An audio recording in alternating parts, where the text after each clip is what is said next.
अब जब भी आप किसी चीज को काटने की कोशिश करते हैं या घिसने की कोशिश करते हैं, किसी चीज को काटने की कोशिश करते हैं या घिसने की कोशिश करते हैं, तो वो आपको जो अवरोध लगाएगी कि भैया मैं तुमको खुद को काटने नहीं दूंगा। तो यहां पर मेटल्स हमारे पास क्या होते हैं, दीज आर जनरली हार्ड, यानी मोस्ट ऑफ द केसेस में जो है मेटल्स आपके हार्ड है, लेकिन एक्सेप्शन है लिथियम, सोडियम और पोटेशियम। इसको आप चाकू से काट सकते हैं, कट विद अ नाइफ। अब यहां पर मैग्नीशियम के पास क्या है, अगर ये न्यूट्रल है तो 12 प्रोटॉन्स और 12 इलेक्ट्रॉन्स है इसके पास, तो यहां पर ये क्या कर देगा, इस 2 इलेक्ट्रॉन को अगर लूज कर देगा तो इसकी कॉन्फ़िगरेशन कैसी हो जाएगी, नियॉन के जैसी हो जाएगी। Hey guys, what is largest and the most impactful laboratory platform, that is physics वाला। तो मेरे सारे के सारे प्यारे प्यारे बच्चों, मैं कामना करता हूं कि आप लोग बहुत ही ज्यादा स्वस्थ, मस्त और बेहतरीन से होंगे। तो आज की इस पर्टिकुलर क्लास में सुनील भैया आप हमारे लिए क्या लेकर आए हैं, तो आज मैं लेकर आया हूं मेटल्स एंड नॉन मेटल्स का पूरे चैप्टर का सबसे बेस्ट रिवीजन। ठीक है जी। लेकिन सुनील भैया, अगर मैं इस लेक्चर को, इस चैप्टर को बहुत जीरो से इंफिनिटी तक जानना चाहता हूं, बहुत डेप्थ में हर एक बात जानना चाहता हूं, तो मेरे दोस्तों इसके लिए भी सुनील भैया के लेक्चर्स अवेलेबल है। 7 आवर 57 मिनट का ये जो लेक्चर है पीडब्ल्यू फाउंडेशन यूट्यूब चैनल पे, यहां पर इसके कंसेप्ट, एनसीईआरटी इन टेक्स्ट, एनसीईआरटी एक्सरसाइज के सवाल, लाइव एक्सपेरिमेंट, एनसीईआरटी की एक्टिविटीज, प्रीवियस ईयर के सवाल और एनसीईआरटी एग्जाम्पलर प्रॉब्लम्स, हर एक चीज को मैंने डेप्थ में, डिटेल में, बेस्ट तरीके से आपको समझाया हुआ है। उसके बाद अगर आपको लगता है कि नहीं मेरे को तो बहुत एक्स्ट्रा भी नहीं चाहिए, लेकिन एनसीईआरटी लेवल अच्छे से चाहिए, तो भाई साहब उड़ान वाईटी के चैनल पे ऑल कंसेप्ट्स, रिकॉर्डेड एक्सपेरिमेंट्स और एनसीईआरटी एक्टिविटीज, यहां पर ये पूरी तरीके से कवर्ड है। यहां पर सवालों की प्रैक्टिस भी है, यहां पर सिर्फ कंसेप्ट्स है। ठीक है, तो इस लेक्चर में हम क्या करेंगे, सबसे बेस्ट रिवीजन लेक्चर होगा ये आपका मेटल्स एंड नॉन मेटल्स का। तो चलिए फिर without wasting any more time, let's start the lecture with the very first thing, that is physical properties of metals and non metals. Physical properties का basically मतलब क्या होता है, फिजिकल प्रॉपर्टीज यानी कि भौतिक गुण। और भौतिक गुण किसके, बताओ बताओ बताओ बताओ, ये होंगे धातु या अधातु के। तो जैसे मेरे फिजिकल प्रॉपर्टीज क्या है, 5 फीट 11 इंच मेरी हाइट है, गेहुआ मेरा रंग है, स्लिम फिट हूं मैं, ये मेरी फिजिकल प्रॉपर्टीज है। उसी प्रकार अगर आप मेटल्स और नॉन मेटल्स की फिजिकल प्रॉपर्टीज की बात करें, भौतिक गुणों की बात करें, तो वो अब यहां पे डिस्कस करने जा रहे हैं। सबसे पहली प्रॉपर्टी हमारे पास है हार्डनेस। हार्डनेस का मतलब होता है कठोरता। अब जब भी आप किसी चीज को काटने की कोशिश करते हैं या घिसने की कोशिश करते हैं, किसी चीज को काटने की कोशिश करते हैं या घिसने की कोशिश करते हैं, तो वो आपको जो अवरोध लगाएगी कि भैया मैं तुमको खुद को काटने नहीं दूंगा या खुद को घिसने नहीं दूंगा, इस अवरोध को हम कहते हैं हार्डनेस। क्या, द रेजिस्टेंस यानी कि अवरोध offered by a substance against cutting, यानी जब आप उसे काटे तो काटना और घिसना, जब आप उसे काटना चाहते हैं या जब आप उसे घिसना चाहते हैं, तो वो जो अवरोध लगाता है कि मैं तुमको खुद को काटने नहीं दूंगा या घिसने नहीं दूंगा, इसे हार्डनेस यानी कठोरता कहते हैं। याद रखिएगा, कठोरता सिर्फ सॉलिड्स के लिए यानी कि ठोस पदार्थों के लिए ही अप्लाइड होती है। लिक्विड और गैसेस को कैसे काटोगे या घिसोगे, ऑब्वियसली सही बात है, समझदारी की बात है। तो यहां पर मेटल्स हमारे पास क्या होते हैं, दीज आर जनरली हार्ड, यानी मोस्ट ऑफ द केसेस में जो है मेटल्स आपके हार्ड है, लेकिन एक्सेप्शन है लिथियम, सोडियम और पोटेशियम। इसको आप चाकू से काट सकते हैं, cut with a knife, cut with a knife.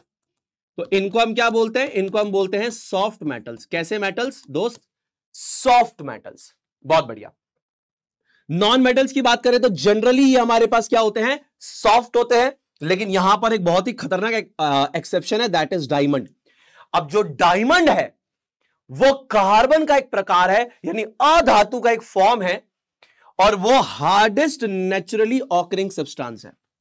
याद रखिए, मेटल्स आपके मोस्ट ऑफ द केसेस में हार्ड है। मेटल्स लाइक लिथियम, सोडियम और पोटेशियम आपके सॉफ्ट मेटल्स है, क्योंकि आप इसको चाकू से काट सकते हो। नॉन मेटल्स आपके जनरली सॉफ्ट है, मोस्ट ऑफ द केसेस में वो सॉफ्ट होते हैं, आप इजीली उनको काट सकते हो, घिस सकते हो। लेकिन एक नॉन मेटल है डायमंड, जो कि कार्बन का एक प्रकार है, जो हार्डेस्ट नेचुरली ऑकरिंग सब्सटेंस है। डन सुनील भैया। दूसरी प्रॉपर्टी, इसे कहते हैं लश्चर, यानी कि धात्विक चमक। अब लश्कर का मतलब क्या होता है, ये हमारे पास मेटल्स है, जैसे इनके ऊपर रोशनी पड़ती है ये रोशनी को रिफ्लेक्ट करते हैं, जिससे इनकी सरफेस चमकीली नजर आती है, शाइनी नजर आती है। इसे हम क्या बोलते हैं, मेटालिक लश्कर कहते हैं। So the ability of metals to reflect light due to which they have a shiny surface, जिसकी वजह से इनका सरफेस चमकता है, चमकीला है सरफेस, इसे बोलते हैं मेटालिक लश्कर। क्या बात है। तो मेटल्स क्या होते हैं, मेटल्स होते हैं हमारे पास लस्ट्रस, और नॉन मेटल्स क्या है, जनरली नॉन मेटल्स आपके क्या है, नॉन लस्ट्रस है, यानी कि मोस्ट ऑफ द केसेस में ये क्या है, डल है। लेकिन यहां पर फिर से एक्सेप्शन आएंगे, आयोडीन और ग्रेफाइट, ग्रेफाइट भी क्या है, एक फॉर्म ऑफ कार्बन है। तो आयोडीन और graphite, graphite is a form of carbon, ये दोनों के दोनों क्या है, लस्ट्रस है। ग्रेफाइट आपको कहां मिलेगा, पेंसिल का जो कोर है जिससे आप लिखते हो वो ग्रेफाइट का है, चमकीला होता है, लस्ट्रस होता है। ठीक है, done done done done done. आगे third property malleability, fourth property ductility. Malleability का मतलब होता है आघात वर्धनीयता, डक्टिलिटी का मतलब होता है तन्यता। ठीक है, तो यानी मैलिबिलिटी का मतलब क्या है, the ability of metals to be converted into thin sheets on the application of compressive forces, यानी कि जब हम किसी चीज के ऊपर दबाव लगाते हैं और उसे बिल्कुल पतली शीट में कन्वर्ट कर दें, तो इस पर्टिकुलर प्रॉपर्टी को कहते हैं मैलिएबिलिटी। क्या बोलते हैं, मैलिएबिलिटी। जैसे मान लीजिए हमारे पास ऑब्जेक्ट है, एक फोर्स ऊपर से एक फोर्स नीचे से, यानी कि दबाव, तो इससे हम इसको क्या करते हैं, पतली शीट्स में कन्वर्ट कर सकते हैं। सुनील भैया क्या मोटी शीट में कन्वर्ट नहीं कर सकते, अरे मोटी में भी कर सकते हैं, पतली शीट का मतलब है कि बिल्कुल पतली पतली शीट्स तक लेकर जा सकते हैं। तो इस पर्टिकुलर प्रॉपर्टी को हम बोलते हैं मैलिएबिलिटी, यानी कि मेटल को दबाव लगा के पतली शीट्स में कन्वर्ट कर दिया, that is called as malleability, यानी आघात वर्धनीयता। क्या बात है। तो मेटल्स क्या है, metals are generally malleable, exception हमारे पास क्या है, मरकरी। अरे लिक्विड स्टेट में है, कैसे मैलिएबल होगा। उसी प्रकार आपके दिमाग में यहां डाउट आ रहा होगा कि सुनील भैया हार्डनेस भी शो नहीं करता होगा। यस, मरकरी यानी पहली कैटेगरी है। दूसरा एक्सेप्शन यहां पर आप डालेंगे मरकरी। क्या मरकरी आपका हार्ड हो सकता है, नहीं, only defined for solids. Mercury room temperature पे लिक्विड स्टेट में होता है, हिंदी में इसको पारा कहते हैं। क्या बोलते हैं, पारा। चलो, तो मैलिएबिलिटी क्या है, metals are generally malleable, but exception है हमारे पास मरकरी। अब मरकरी तो लिक्विड स्टेट में है रूम टेम्परेचर पे, है ना, liquid state at room temperature. अरे तरल अवस्था में है ना, रूम टेम्परेचर पे तरल अवस्था में है, तो भैया इससे आप पतली शीट कैसे बनाओगे, तो इसीलिए ये मैलिएबल नहीं है। उसके बाद नॉन मेटल्स की अगर हम बात करें, तो नॉन मेटल्स हमारे क्या होते हैं, नॉन मैलिएबल ही होते हैं।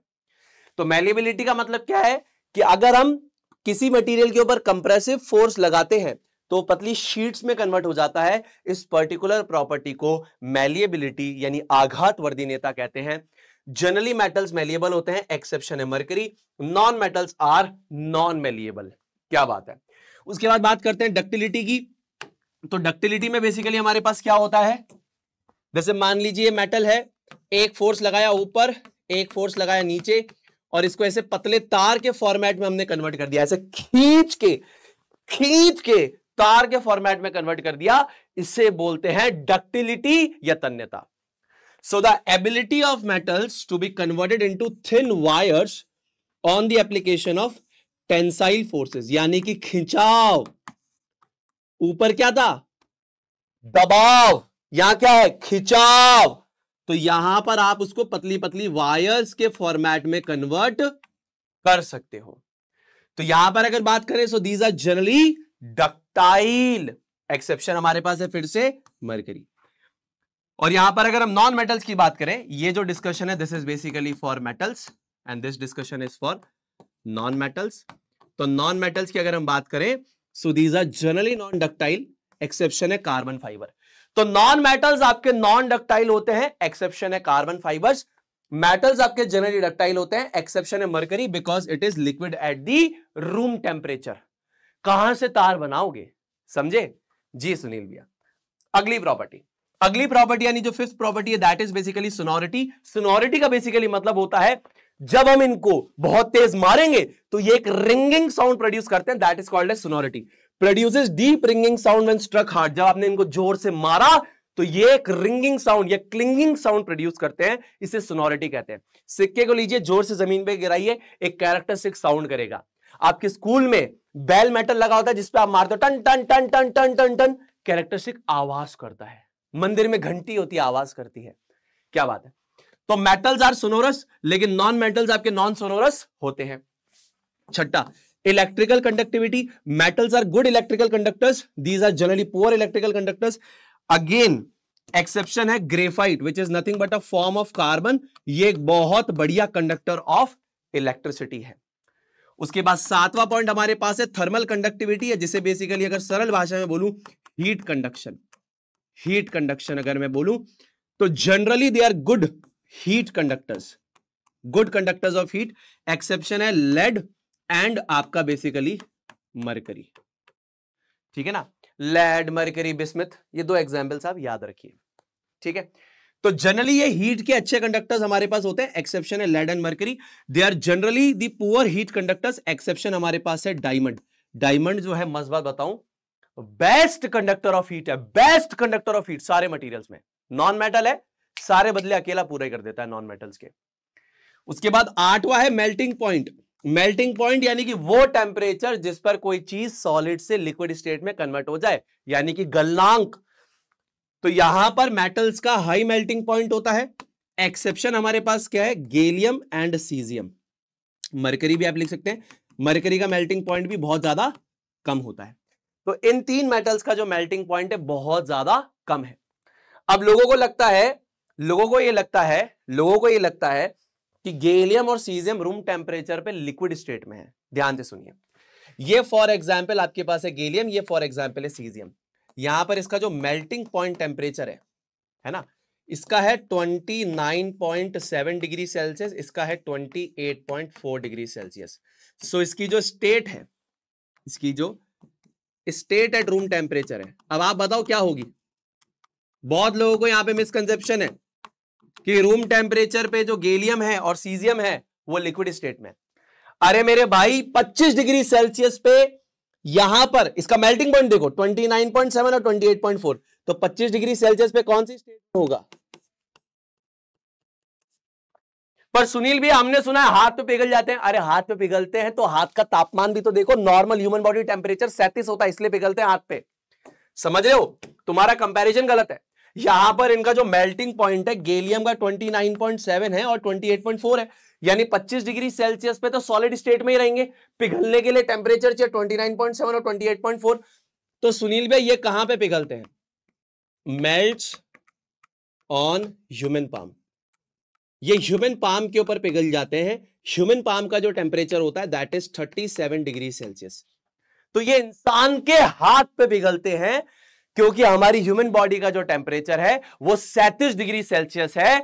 तो ये हमारे हाथ पे पिघल सकते हैं, लेकिन रूम टेम्परेचर पे अगर आप रख देंगे तो नहीं पिघलेंगे, सॉलिड स्टेट में ही रहेंगे। ठीक है जी। उसके बाद अगर इनकी हम बात करें तो generally they have a low melting point. Exception हमारे पास है ग्रेफाइट एंड डायमंड। ग्रेफाइट और डायमंड का जो मेल्टिंग पॉइंट होता है बहुत ज्यादा हाई होता है as compare to all the non metals. तो ये सारी बातें आपको याद होनी चाहिए। कुछ बढ़िया फन फैक्ट यहां पर मैं आपको बता रहा हूं, जल्दी से याद करना। सबसे मेलिएबल मेटल आपके पास कौन सा है, gold is the most malleable metal. Platinum is the most ductile metal, लेकिन एनसीईआरटी में गोल्ड दे रखा है तो आप एग्जाम में गोल्ड लिखकर आना। नॉलेज के लिए मैंने बताया। सबसे बेस्ट कंडक्टर ऑफ हीट हमारे पास बेसिकली क्या है, डायमंड। सारे मटेरियल्स में बेस्ट कंडक्टर ऑफ हीट एक नॉन मेटल डायमंड है, याद रखना। Silver is the best conductor of heat in case of metals. Metals की बात की जाए स्पेशली तो यहां पर बेस्ट कंडक्टर ऑफ हीट हमारे पास सिल्वर है। ठीक है। उसके बाद इलेक्ट्रिसिटी कंडक्शन की बात करें तो सबसे best conductor of electricity silver है, उसके बाद कॉपर है, उसके बाद गोल्ड है और उसके बाद एल्यूमिनियम है। इसको जानने के बाद बच्चों के दिमाग में एक डाउट आता है, सिल्वर की और गोल्ड की तारे क्यों नहीं लगा सकते। अरे बहुत सॉफ्ट मेटल्स हैं, बहुत महंगे मेटल्स हैं, इनकी तारे अगर लोग घर में लगाने लग जाएंगे तो भैया घर में सिर्फ तार ही होगी, बाकी और कुछ नहीं होगा। ठीक है ना, बहुत महंगे मेटल्स हैं, इसीलिए घरों में जो तारे आती हैं हमारे पास वो बेसिकली कॉपर की आती है और घर के बाहर एल्यूमिनियम की आती है। ठीक है, चलो अब आगे चलते हैं फटाफट से, यहां पर स्टार्ट करते हैं हम लोग how reactivity series was built. तो physical properties of metals and non metals हमने ओवर कर दिया है। Chemical properties of metals and non metals के बारे में हम यहां पे चर्चा स्टार्ट करते हैं। अब देखिए फटाफट से, तो reaction of metals with oxygen, तो अगर मेटल हमारा ऑक्सीजन से रिएक्ट करेगा तो क्या बनाएगा, मेटल का ऑक्साइड बनाएगा। Metal plus oxygen will gives metal का oxide. For example copper plus oxygen will gives copper oxide. याद आ रहा है, फर्स्ट चैप्टर में रिएक्शन देखी थी, ये शाइनी ब्राउन कलर का होता है। तो जैसे ही तुम इसकी रिएक्शन एयर में प्रेजेंट ऑक्सीजन के साथ कराओगे तो ये मेटल का ऑक्साइड बना लेगा। Metal plus oxygen will gives metal oxide. उसी प्रकार metal plus oxygen will gives metal का ऑक्साइड। क्लियर है जी सुनील भैया? So metal plus oxygen will gives metal oxide, ये फर्स्ट कंसेप्ट हमको क्लियर है। अब सुनील भैया मेटल ऑक्साइड्स का जो नेचर होता है वो बेसिकली क्या होता है? देखिए मेटल ऑक्साइड जो होते हैं वो बेसिक एंड आपके एम्फोटेरिक होते हैं नेचर में। Metal oxides are basic and amphoteric in nature, है ना? यानी कि या तो प्योरली बेसिक होंगे, जैसे for example Na2O, K2O, CaO होंगे। एम्फ का मतलब होता है बोथ, यानी कि ये दोनों के दोनों की तरह बिहेव कर सकते हैं, एसिड की तरह भी बिहेव कर सकते हैं और बेस की तरह भी। फिर से याद सुनना, फिर से सुनना, इसको ऐसे याद रख लो, MBA मेटल के जो ऑक्साइड्स हैं वो या तो बेसिकली बेसिक हैं या आपके एम्फोटेरिक हैं। MBA याद कर लो, MBA metal oxides. MBA metal के जो ऑक्साइड्स हैं वो बेसिकली बेसिक और एम्फोटेरिक होते हैं। बेसिक मतलब यानी कि प्योरली बेस की तरह एक्ट करेंगे, और एम्फोटेरिक यानी दोगुले हैं, दोनों की तरह एक्ट कर सकते हैं। जैसे फॉर एग्जांपल Al2O3, ZnO, ये दोगुले ऑक्साइड्स हैं। इनको अगर भारी एसिड मिलेगा तो कहेंगे भैया हम बेस हैं, भारी बेस मिलेगा तो बोलेंगे भैया हम तो एसिड हैं। तो दोगुले ऑक्साइड्स हैं। कैसे दोगुले? जैसे मान लो कि एक भारी एसिड मिल गया, एक स्ट्रॉन्ग एसिड यहां पर मिल गया इसको। ये कैसा एसिड है? ये स्ट्रॉन्ग एसिड है। स्ट्रॉन्ग एसिड मिल गया तो ये किसकी तरह एक्ट करेगा? ये बेसिकली बेस की तरह एक्ट करेगा। Acid plus base will give salt plus water. तो यहां पर Al2O3 HCl के साथ रिएक्ट करके बनाएगा AlCl3 और साथ में बनाएगा वाटर। उसी प्रकार से अगर इसको स्ट्रॉन्ग बेस मिल गया, जैसे फॉर एग्जांपल NaOH मिल गया, तो ये एल्यूमिनियम का ऑक्साइड बोलेगा भैया मैं तो क्या हूं? एसिड हूं। तो base plus acid will give salt plus water. समझ में आ गया? तो यहां बनेगा सोडियम एल्यूमिनेट और साथ में बनेगा पानी। तो ये दोनों रिएक्शंस किसका एग्जांपल है? ये दोनों रिएक्शंस एग्जांपल है न्यूट्रलाइजेशन रिएक्शन का, जहां पर acid plus base will gives salt plus water. ठीक है जी सुनील भैया? एक और चीज याद रखना, यहां पर अगर नॉन मेटल रिएक्ट करता है ऑक्सीजन के साथ तो non metal plus oxygen will gives non metal का ऑक्साइड। जैसे for example C plus O2 will gives CO2, S plus O2 will gives SO2। ठीक है ना? तो इस प्रकार के ऑक्साइड्स भी तो हमको मिलते हैं। जैसे for example N2 plus O2 will gives twice of NO, N2 plus O2 will gives twice of NO, S plus O2 will gives SO2, C plus O2 will gives CO2। तो यहां पर ये जो ऑक्साइड्स है ना, non metal के oxides, इनका भी नेचर होता है। अब नॉन मेटल के ऑक्साइड्स का नेचर क्या होता है जल्दी से बताएंगे फटाफट से, रिवीजन के तौर पे जल्दी से। सुनील भैया ये एसिडिक हो सकते हैं, सुनील भैया ये हमारे पास न्यूट्रल हो सकते हैं। जैसे ये नॉन मेटल का ऑक्साइड न्यूट्रल है, ये न्यूट्रल है, ये न्यूट्रल है, ये न्यूट्रल है, etcetera. Water, carbon monoxide, nitrogen monoxide, nitrous oxide, these are the neutral oxides. Acidic oxides कौन से हैं दोस्त? CO2 है, NO2 है, SO2 है, SO3 है, एटसेट्रा। ये एसिडिक क्यों है? पानी से रिएक्ट करेंगे, एसिड का निर्माण करेंगे। एसिड बेसिस एंड सॉल्ट्स में पढ़ाया भी था जी सुनील भैया। आगे चलिए, अब देखिए जब आप reaction of metals with oxygen पढ़ रहे हैं तो दो कंडीशन पे हम इसको पढ़ेंगे। पहली रूम टेम्परेचर 25 डिग्री सेल्सियस पे, और दूसरा स्ट्रॉन्ग हीटिंग पे। तो देखिए potassium, sodium, calcium, magnesium, aluminium, zinc, iron, lead, copper, silver, gold और प्लेटिनम। अभी यहां पर मैंने इनको रिएक्टिविटी सीरीज के ऑर्डर में बनाया है, लेकिन एक्चुअल में जब ये रिएक्शंस हुई होंगी तो लोगों को ये ऑर्डर नहीं पता था। उन्होंने बस रिएक्शन को ऑब्जर्व किया, देखा कि ये ज्यादा रिएक्टिव है, ये बहुत तेज रिएक्ट कर रहा है, ये धीरे रिएक्ट कर रहा है, तो उसके बाद ये ऑर्डर्स आए। मैंने यहां पे डायरेक्टली रखा है ताकि मैं आपको जल्दी से रिवाइज करवा सकूं। तो देखो, जैसे ही हमारी रूम टेम्परेचर पे हम बात करते हैं पोटेशियम और सोडियम की, तो ये क्या करते हैं, सोडियम का पोटेशियम ऑक्साइड और सोडियम ऑक्साइड का निर्माण करते हैं और इनमें आग लग जाती है, ये याद रखिए। लेकिन अगर हम यहां पर बात करते हैं for example calcium, magnesium, aluminium, zinc, iron, lead और कॉपर की, है ना, तो यहां तक ये जो मेटल्स हैं ये रूम टेम्परेचर पे रिएक्ट करके खुद के ऊपर एक प्रोटेक्टिव लेयर बना लेते हैं मेटल के ऑक्साइड की। ठीक है, कैल्शियम पे बनेगा कैल्शियम ऑक्साइड, मैग्नीशियम पे मैग्नीशियम ऑक्साइड, एल्यूमिनियम पे एल्यूमिनियम ऑक्साइड, जिंक पे जिंक ऑक्साइड, आयरन पे Fe3O4 यानी कि FeO.Fe2O3 की लेयर होती है, लेड के ऊपर लेड ऑक्साइड की पीले कलर की लेयर होती है। तो ये सारी लेयर्स बन जाती है प्रोटेक्टिव लेयर इन मेटल्स के ऊपर। बात करें कॉपर की तो रूम टेम्परेचर पे रिएक्ट नहीं करता, लेकिन अगर आप इसको हल्का सा गर्म करोगे तो ये काले कलर की लेयर चढ़ा देगा कॉपर के ऊपर, कॉपर के ऑक्साइड की। और बात करें सिल्वर, गोल्ड और प्लेटिनम, तो उसकी तो कोई भी रिएक्शन नहीं होती है रूम टेम्परेचर के ऊपर। तो यानी कि यहां पर अगर ये रूम टेम्परेचर पे ऑक्सीजन से रिएक्ट करेंगे तो क्या होगा, ये रूम टेम्परेचर पे ऑक्सीजन से रिएक्ट करेंगे तो क्या होगा, ये क्या है, reaction of metals with oxygen. मेरी बात समझ में आ रही है क्या? अगर ये रूम टेम्परेचर के ऊपर ऑक्सीजन से रिएक्ट करेंगे तो क्या होगा, पोटेशियम के केस में पोटेशियम ऑक्साइड और इसमें आग लग जाएगी, सोडियम के केस में सोडियम ऑक्साइड और इसमें आग लग जाएगी, और बाकी मेटल्स खुद के ऊपर प्रोटेक्टिव लेयर बना लेंगे। कॉपर को अगर हम हल्का सा गर्म करेंगे तो ये काले कलर की लेयर बनाएगा कॉपर ऑक्साइड की। सिल्वर, गोल्ड और प्लेटिनम भैया रिएक्ट ही नहीं करेगा। अब देखिए कंडीशन चेंज करते हैं, अगर आप इनको स्ट्रांगली गर्म करेंगे सबको एयर में प्रेजेंट ऑक्सीजन की प्रेजेंस में, तो क्या होगा, इन सारे मेटल्स को एयर में प्रेजेंट ऑक्सीजन की प्रेजेंस में अगर आप स्ट्रांगली गर्म करोगे तो क्या होगा, ये बेसिकली जलेगा और K2O बनाएगा, ये जलेगा और Na2O बनाएगा, ये जलेगा और CO बनाएगा, ये जलेगा और MgO बनाएगा, ये जलेगा और Al2O3 बनाएगा, ये जलेगा और ZnO बनाएगा। यहां पर कलर का फ्लेम, जो फ्लेम्स होती है ना, जल रहा है मतलब कि यहां पर लाइट एनर्जी फ्लेम के फॉर्मेट में है, लपटों के फॉर्मेट में है। जैसे जब मोमबत्ती जलती है तो पीले कलर की फ्लेम आती है ना, वही कहलाता है कि भैया यहां पे बर्निंग हो रही है। तो जैसे यहां पर पेल पर्पल कलर की फ्लेम होगी, यहां पर गोल्डन कलर की फ्लेम होगी, मैं लिख देता हूं पेल पर्पल फ्लेम, ठीक है ना, जिसे लाइलैक फ्लेम भी बोलते हैं, लाइलैक या फिर पेल पर्पल फ्लेम। यहां पर बेसिकली गोल्डन कलर की जो फ्लेम होती है ये बेसिकली उससे जलता है। यहां पर ये तीनों शाइनी या बोलते हैं ब्राइट व्हाइट फ्लेम से जलते हैं। कैसी? ब्राइट व्हाइट फ्लेम से जलते हैं। कॉपर में इस ब्राइट व्हाइट फ्लेम पे एक लाल कलर की टिप भी होती है। ये बेसिकली कौन सी फ्लेम से जलता है? ब्लू फ्लेम से जलता है, ब्लू फ्लेम।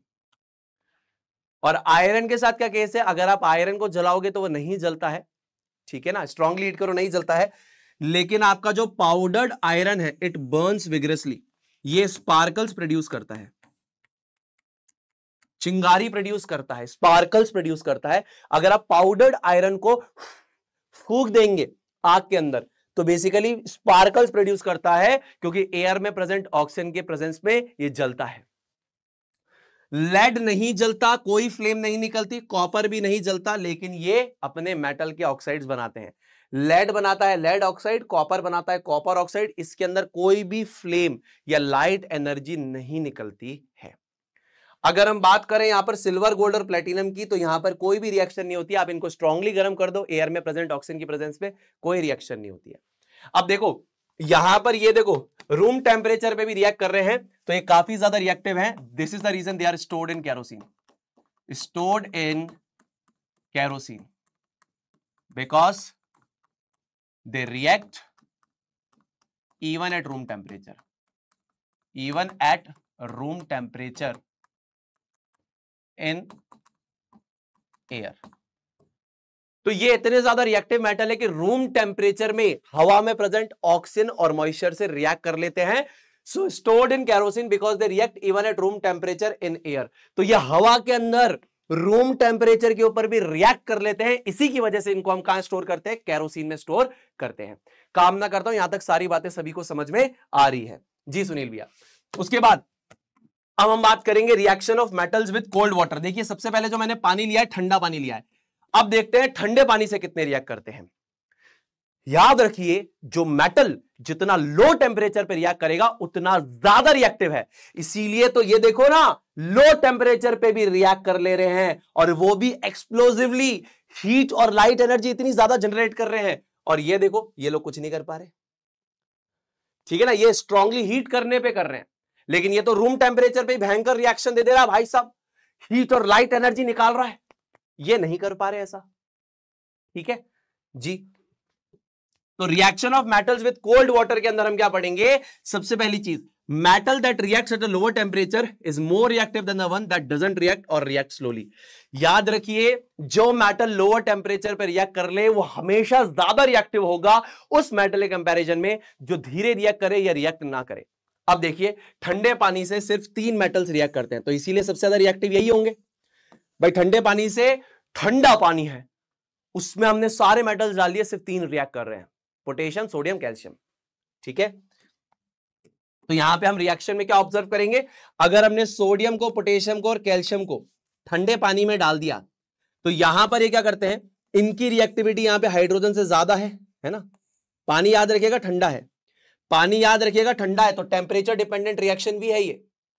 ऐसा जरूरी नहीं है कि आपने क्या करा, ठंडा पानी लिया और मैग्नीशियम डाल दिया और आपने बोला मैग्नीशियम की रिएक्टिविटी तो हाइड्रोजन से ज्यादा है तो मैग्नीशियम ऑक्साइड बनना चाहिए। नहीं, ये रिएक्शन टेम्परेचर डिपेंडेंट है, टेम्परेचर पे डिपेंड करेगी, याद रखना।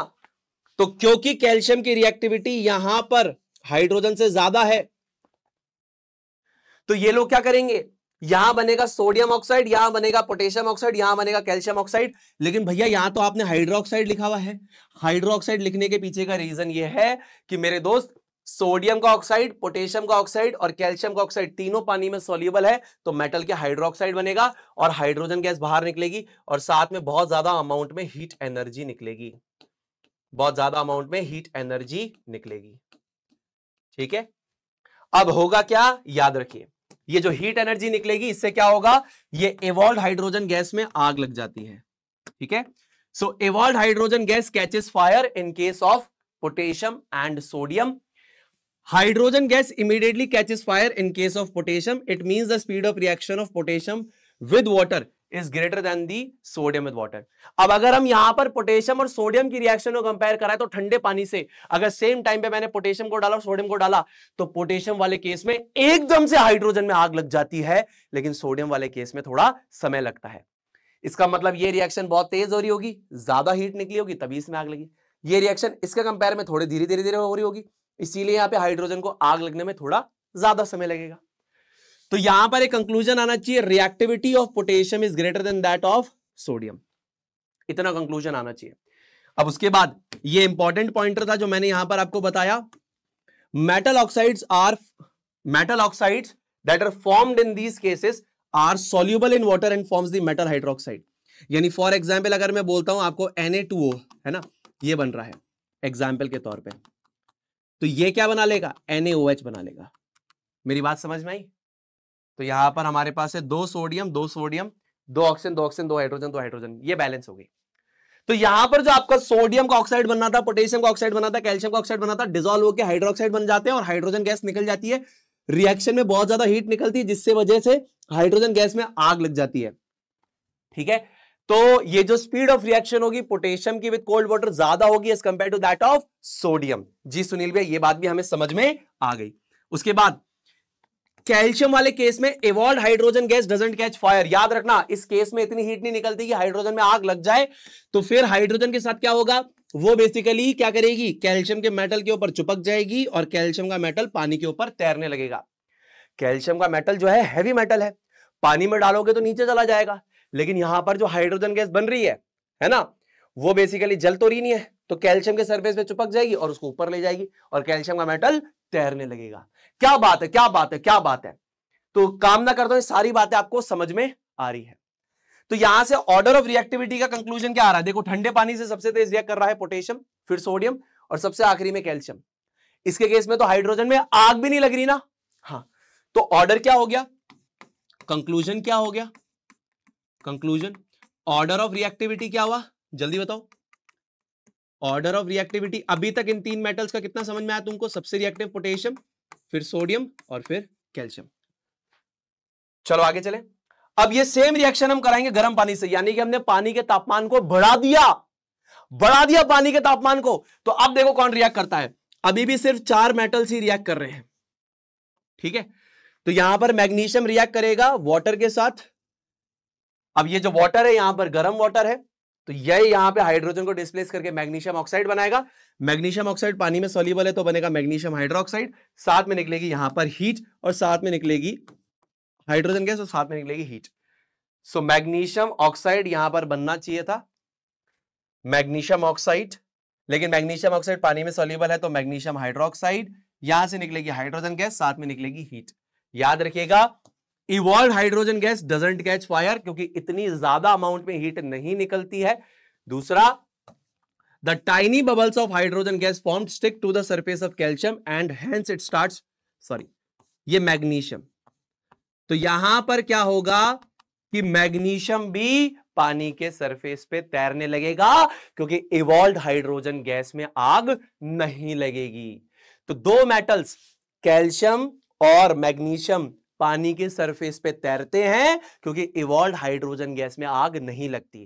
कैल्शियम के केस में जिस पानी की हम बात कर रहे हैं वो है ठंडा पानी, और मैग्नीशियम केस में जिस पानी की हम बात कर रहे हैं वो है गर्म पानी। तो ये गर्म पानी की ऑब्जर्वेशन है, ठीक है। अच्छा, उसके बाद speed of reaction of metals with hot water follows the below order. तो सबसे ज्यादा तेज रिएक्ट करेगा पोटेशियम, फिर सोडियम, फिर कैल्शियम, फिर मैग्नीशियम। बहुत बढ़िया। अब यही अगर हम स्टीम से रिएक्ट करवाएं तो कौन कौन से मेटल रिएक्ट करेंगे, potassium, sodium, calcium, magnesium, aluminium, zinc, iron, ये सारे मेटल्स रिएक्ट करेंगे। तो यहां पर जो भी मेटल्स यहां पर स्टीम से रिएक्ट कर रहे हैं, जैसे फॉर एग्जांपल एल्यूमिनियम रिएक्ट कर रहा है, जिंक रिएक्ट कर रहा है, आयरन रिएक्ट कर रहे हैं, तो ये स्टीम से रिएक्ट करेंगे, तो इनका रिस्पेक्टिव मेटल का ऑक्साइड और साथ में हाइड्रोजन गैस भी जनरेट होगी। अब यहां पर इवॉल्व हाइड्रोजन गैस में आग नहीं लगेगी, बिकॉज इतनी यहां पर हीट नहीं निकल रही है कि इवॉल्व हाइड्रोजन गैस में आग लग सके। देखिए यहां पर भी हाइड्रोजन गैस में आग नहीं लग रही है, क्योंकि इतनी हीट नहीं निकल रही कि आग लग सके। यहां पर इतनी हीट निकलती है कि हाइड्रोजन में आग लग सकती है, यहां पर भी इतनी हीट नहीं निकलती कि हाइड्रोजन में आग लग सके। बात को समझिएगा, ठीक है ना। Now we can only arrange those metals that react with hot or cold water in the decreasing order of the reactivity। ये आ गया। अब आप बोलोगे सुनील भैया स्टीम के बेसिस पे हम यहां पर इनको क्यों नहीं लिखते। देखिए यूजुअली तो हम लिख सकते हैं कि aluminium followed by zinc followed by iron, but usually NCERT इस चीज के बारे में कोई डिटेल्ड एक्सप्लेनेशन नहीं देती है, ना ही इस चीज पे अलाइंड है। तो आपको इस चीज पे क्या करना है कि यहां पर हम ये डिटरमाइन नहीं कर सकते कि जब हमारी रिएक्शन हो रही है ना, जैसे कि पोटेशियम रिएक्ट करेगा, सोडियम रिएक्ट करेगा, कैल्शियम रिएक्ट करेगा, मैग्नीशियम रिएक्ट करेगा, तो यहां पर हम देख पाएंगे कि सबसे तेज रिएक्ट करेगा पोटेशियम, फिर सोडियम, फिर कैल्शियम, फिर मैग्नीशियम। चारों ही केसेस में इवॉल्व हाइड्रोजन गैस में आग लग जाएगी। सबसे तेज ये प्रोसेस होगा पोटेशियम में, फिर होगा सोडियम में, फिर होगा कैल्शियम में, फिर होगा मैग्नीशियम में, क्योंकि उन चारों केसेस में भी हाइड्रोजन निकलेगी और हाइड्रोजन में आग लग जाएगी। लेकिन इस केसेस में हाइड्रोजन गैस में आग नहीं लगने वाली है। इन तीनों केसेस में हाइड्रोजन गैस में आग नहीं लगने वाली है। और दूसरा, हम यहां पर देखकर नहीं बता सकते कि इन तीनों में से ज्यादा तेज रिएक्ट कौन करने वाला है। और इसके पीछे रीजन भी है, क्योंकि ये प्रोटेक्टिव लेयर्स बना देंगे अपने ऊपर, एक पैसिव लेयर का फॉर्मेशन कर देंगे अपने ऊपर, तो रिएक्शन स्टॉप हो जाएगी। So that is the reason why we say कि जब हम स्टीम से इनका रिएक्शन करवाते हैं तो हम इन तीनों का ऑर्डर नहीं डिटरमाइन कर पाते कि इन तीनों में सबसे ज्यादा रिएक्टिव कौन है। हमें आज पता है, लेकिन उस समय लोगों को नहीं पता था, तो हम ये डिटरमाइन कर सकते हैं। मैं अगेन आपको बोल रहा हूं, लेकिन स्टैंडर्ड अभी आप ये लेकर चलो कि you are not able to determine which is more reactive amongst 3 of them जब ये स्टीम से रिएक्ट कर रहे हैं। क्या हम डिटरमाइन कर सकते हैं? हम आईसीएसई में बताते हैं हां कर सकते हैं, सीबीएसई के हिसाब से नहीं कर सकते। तो फिर इसीलिए मेटल्स की रिएक्शन करवाते हैं एसिड के साथ, और ये डिटरमाइन करते हैं कि भैया हमारे मैग्नीशियम के बाद कौन सा सबसे ज्यादा रिएक्टिव मेटल है। क्या बात है।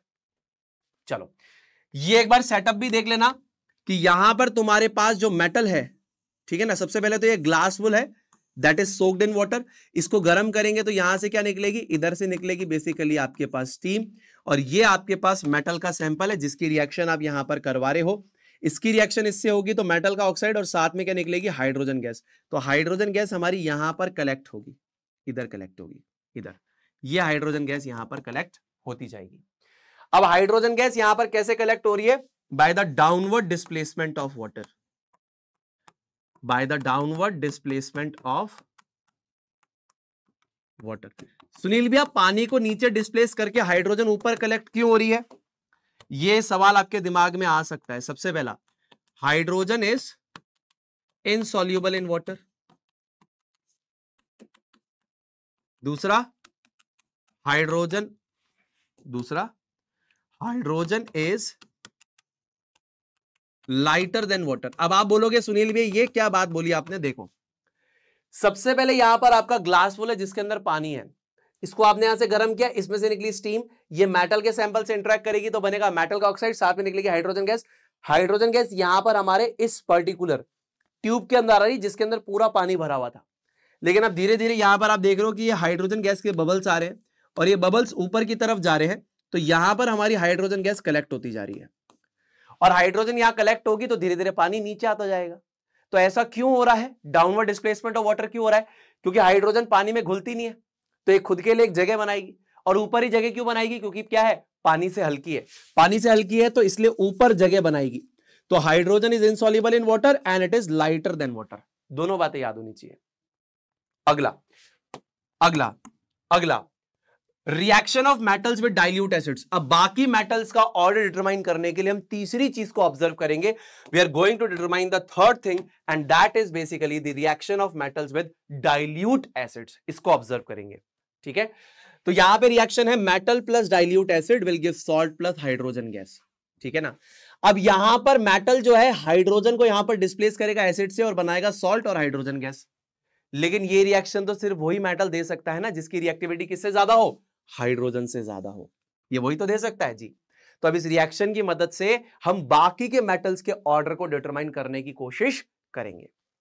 तो मान लीजिए हमने एक रिएक्शन करवाई है मैग्नीशियम, एल्यूमिनियम, जिंक, आयरन और लेड की same amount and same concentration of hydrochloric acid के साथ। तो 5 टेस्ट ट्यूब्स हमने ले ली है, उसमें same amount and same concentration of hydrochloric acid ले लिया और सेम टाइम पे हमने पांचों के अंदर इन मेटल्स को गिराया। तो आपको बता दूं कि metal plus dilute acid will give salt plus hydrogen gas. तो यहां पर हम क्या देखेंगे, यहां पर हम देखेंगे हाइड्रोजन गैस कौन ज्यादा जल्दी प्रोड्यूस कर रहा है, विजिबल पैरामीटर है कौन ज्यादा जल्दी हाइड्रोजन गैस प्रोड्यूस कर रहा है।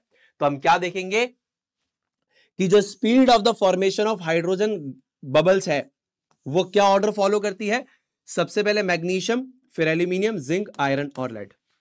तो जब हमने same amount and same concentration of acid की रिएक्शन इन 5 मेटल्स के साथ करवाई तो वो ये रिएक्शन देंगे metal plus dilute acid will give salt plus hydrogen gas. तो हाइड्रोजन गैस का जो फॉर्मेशन है वो सबसे ज्यादा तेज होगा मैग्नीशियम में, followed by aluminium, followed by zinc, followed by iron, followed by lead, ठीक है। तो पोटेशियम, सोडियम, कैल्शियम, मैग्नीशियम का ऑर्डर आपको ठंडे पानी से यानी पानी के साथ रिएक्शन करने से आ गया था, ठंडा पानी, गर्म पानी, स्टीम के उससे आ गया था। अब बाकी मैग्नीशियम के बाद होगा एल्यूमिनियम, जिंक, आयरन और लेड, ये आपको एसिड से रिएक्ट कराने के बेसिस पे आ गया है। जी सुनील भैया आ गया है ना। तो we can only arrange those metals that react with dilute acids in the decreasing order of their reactivity, which is potassium, sodium, calcium, magnesium, aluminium, zinc, iron and lead। यानी यहां पर lead, copper, silver, gold and platinum don't react, sorry copper यहां पे lead तो करेगा, copper, silver, gold and platinum, copper, silver, gold and platinum, copper, silver, gold and platinum don't react with dilute acids, ठीक है। Potassium, sodium, calcium, magnesium, aluminium, zinc, iron, lead, यहां तक तो आप अरेंज कर पाओगे क्योंकि जैसे ही आप इन मेटल्स की reaction same amount and same concentration of acid के साथ कराओगे तो आप ये यहां पर पाओगे कि अगर मैग्नीशियम की हम बात करें तो मैग्नीशियम सबसे ज्यादा तेज बबल्स यहां पर फॉर्म करेगा, फिर एल्यूमिनियम, फिर जिंक, फिर आयरन, फिर लेड। और अगर ओवरऑल हम बात करें तो सबसे ज्यादा तेज रिएक्ट करेगा पोटेशियम, फिर सोडियम, फिर कैल्शियम, फिर मैग्नीशियम, फिर एल्यूमिनियम, फिर जिंक, फिर आयरन, फिर लेड। अभी हमने यहां पर जो ऑब्जर्वेशन स्टार्ट करी है वो मैग्नीशियम से लेकर लेड तक की हम ऑब्जर्वेशन कर रहे हैं, लेकिन ओवरऑल अगर हम सारे मेटल्स का करें तो सबसे ज्यादा तेज रिएक्ट करेगा पोटेशियम, फिर सोडियम, फिर कैल्शियम, फिर मैग्नीशियम, फिर एल्यूमिनियम, फिर जिंक, फिर आयरन, फिर लेड। याद रखिएगा पोटेशियम सोडियम केस में तो इतना ज्यादा तेज रिएक्शन हो जाता है कि इवॉल्व हाइड्रोजन गैस में आग लग जाएगी इस केस में भी। ठीक है जी सुनील भैया। अब देखिए कुछ इंपॉर्टेंट अदर देन ये जो चीजें पढ़ी इसके अलावा कुछ इंपॉर्टेंट फैक्ट्स देखिए। अगर यहां पर मेटल्स के साथ रिएक्शन डाइल्यूट एसिड में नाइट्रिक एसिड होगा तो यहां पर सिर्फ मैग्नीशियम और manganese reacts with very dilute nitric acid to form the salt and hydrogen gas. याद रखिएगा अगर आपका मेटल यहां पर मैग्नीशियम और मैग्नीज हो और एसिड आपका नाइट्रिक एसिड हो, यानी अगर हम यहां पे डाइल्यूट एसिड नाइट्रिक एसिड लें तो सिर्फ हमारे पास दो मेटल्स हैं जो कि सॉल्ट और हाइड्रोजन गैस बनाएंगे, बाकी कोई और मेटल सेम प्रोडक्ट सॉल्ट और हाइड्रोजन गैस नहीं बनाएगा। ठीक है ना। When other metals react with nitric acid, hydrogen gas is not evolved. क्यों? क्योंकि nitric acid being a strong oxidizing agent oxidizes the hydrogen gas to water and itself gets reduced to the oxides of nitrogen like NO, NO2 और N2O। मजे की बात यह है कि जब ये नाइट्रिक एसिड दूसरे मेटल से रिएक्ट करेगा तो सॉल्ट और हाइड्रोजन गैस बनेगा, तो ये नाइट्रिक एसिड क्या करेगा हाइड्रोजन गैस को ऑक्सीडाइज करके वाटर में कन्वर्ट कर दे और खुद रिड्यूस हो जाएगा NO, NO2 और N2O में। तो नाइट्रिक एसिड वाला केस आपको याद होना चाहिए। नाइट्रिक एसिड के साथ सिर्फ दो मेटल सॉल्ट और हाइड्रोजन गैस प्रोड्यूस करते हैं, दैट इज मैग्नीज और मैग्नीशियम। मैग्नीज और मैग्नीशियम, मैग्नीज और मैग्नीशियम, मैग्नीज और मैग्नीशियम। तो अगर ये डाइल्यूट एसिड मैग्नीज और मैग्नीशियम से रिएक्ट करेगा तो सॉल्ट और हाइड्रोजन गैस, बाकी मेटल से रिएक्ट करेगा तो salt plus H2O plus NO, NO2 और N2O ये बनेगा। ठीक है, याद रहेगी बात जी सुनील भैया। उसके बाद एक और इंपॉर्टेंट बात, इसको हम बोलते हैं एक्वा रीजिया। अब एक्वा रीजिया का ये एक लैटिन वर्ड है जिसका मतलब होता है रॉयल वाटर। अब ये रॉयल वाटर किस चीज का मिक्सचर है? Concentrated nitric acid and concentrated hydrochloric acid का मिक्सचर इन द रेशियो 1:3। यानी अगर 25 मिलीलीटर नाइट्रिक एसिड होगा तो अपने पास 75 मिलीलीटर कॉन्सेंट्रेटेड हाइड्रोक्लोरिक एसिड होगा। इसके इस पर्टिकुलर मिक्सचर को हम लोग एक्वा रीजिया कहते हैं। और ये इतना स्ट्रांग है, इतना स्ट्रांग है, इतना स्ट्रांग है कि ये बेसिकली गोल्ड और प्लेटिनम जैसे अनरिएक्टिव या नोबल मेटल्स को भी डिसॉल्व कर सकता है। याद रखिएगा काफी ज्यादा कोरोसिव है, अगर चमड़ी के ऊपर गिर गया या किसी भी चीज के कांटेक्ट में आ गया उसको जला देगा, डैमेज कर देगा। फ्यूमिंग लिक्विड है, यानी इससे अनप्लीजेंट गैसेस जो हमारे लिए हार्मफुल है वो कंटिन्यूसली निकलती रहती है, उन्हें फ्यूम्स कहते हैं। तो एक्वा रीजिया क्या है? एक्वा रीजिया एक लैटिन वर्ड है जिसका मतलब होता है रॉयल वाटर। ये मिश्रण है कॉन्सेंट्रेटेड नाइट्रिक एसिड और हाइड्रोक्लोरिक एसिड का इन द रेशियो 1:3। याद रखिए बहुत इंपॉर्टेंट बात है, यानी 25 मिलीलीटर अगर कॉन्सेंट्रेटेड नाइट्रिक एसिड होगा तो 75 मिलीलीटर कॉन्सेंट्रेटेड हाइड्रोक्लोरिक एसिड होगा।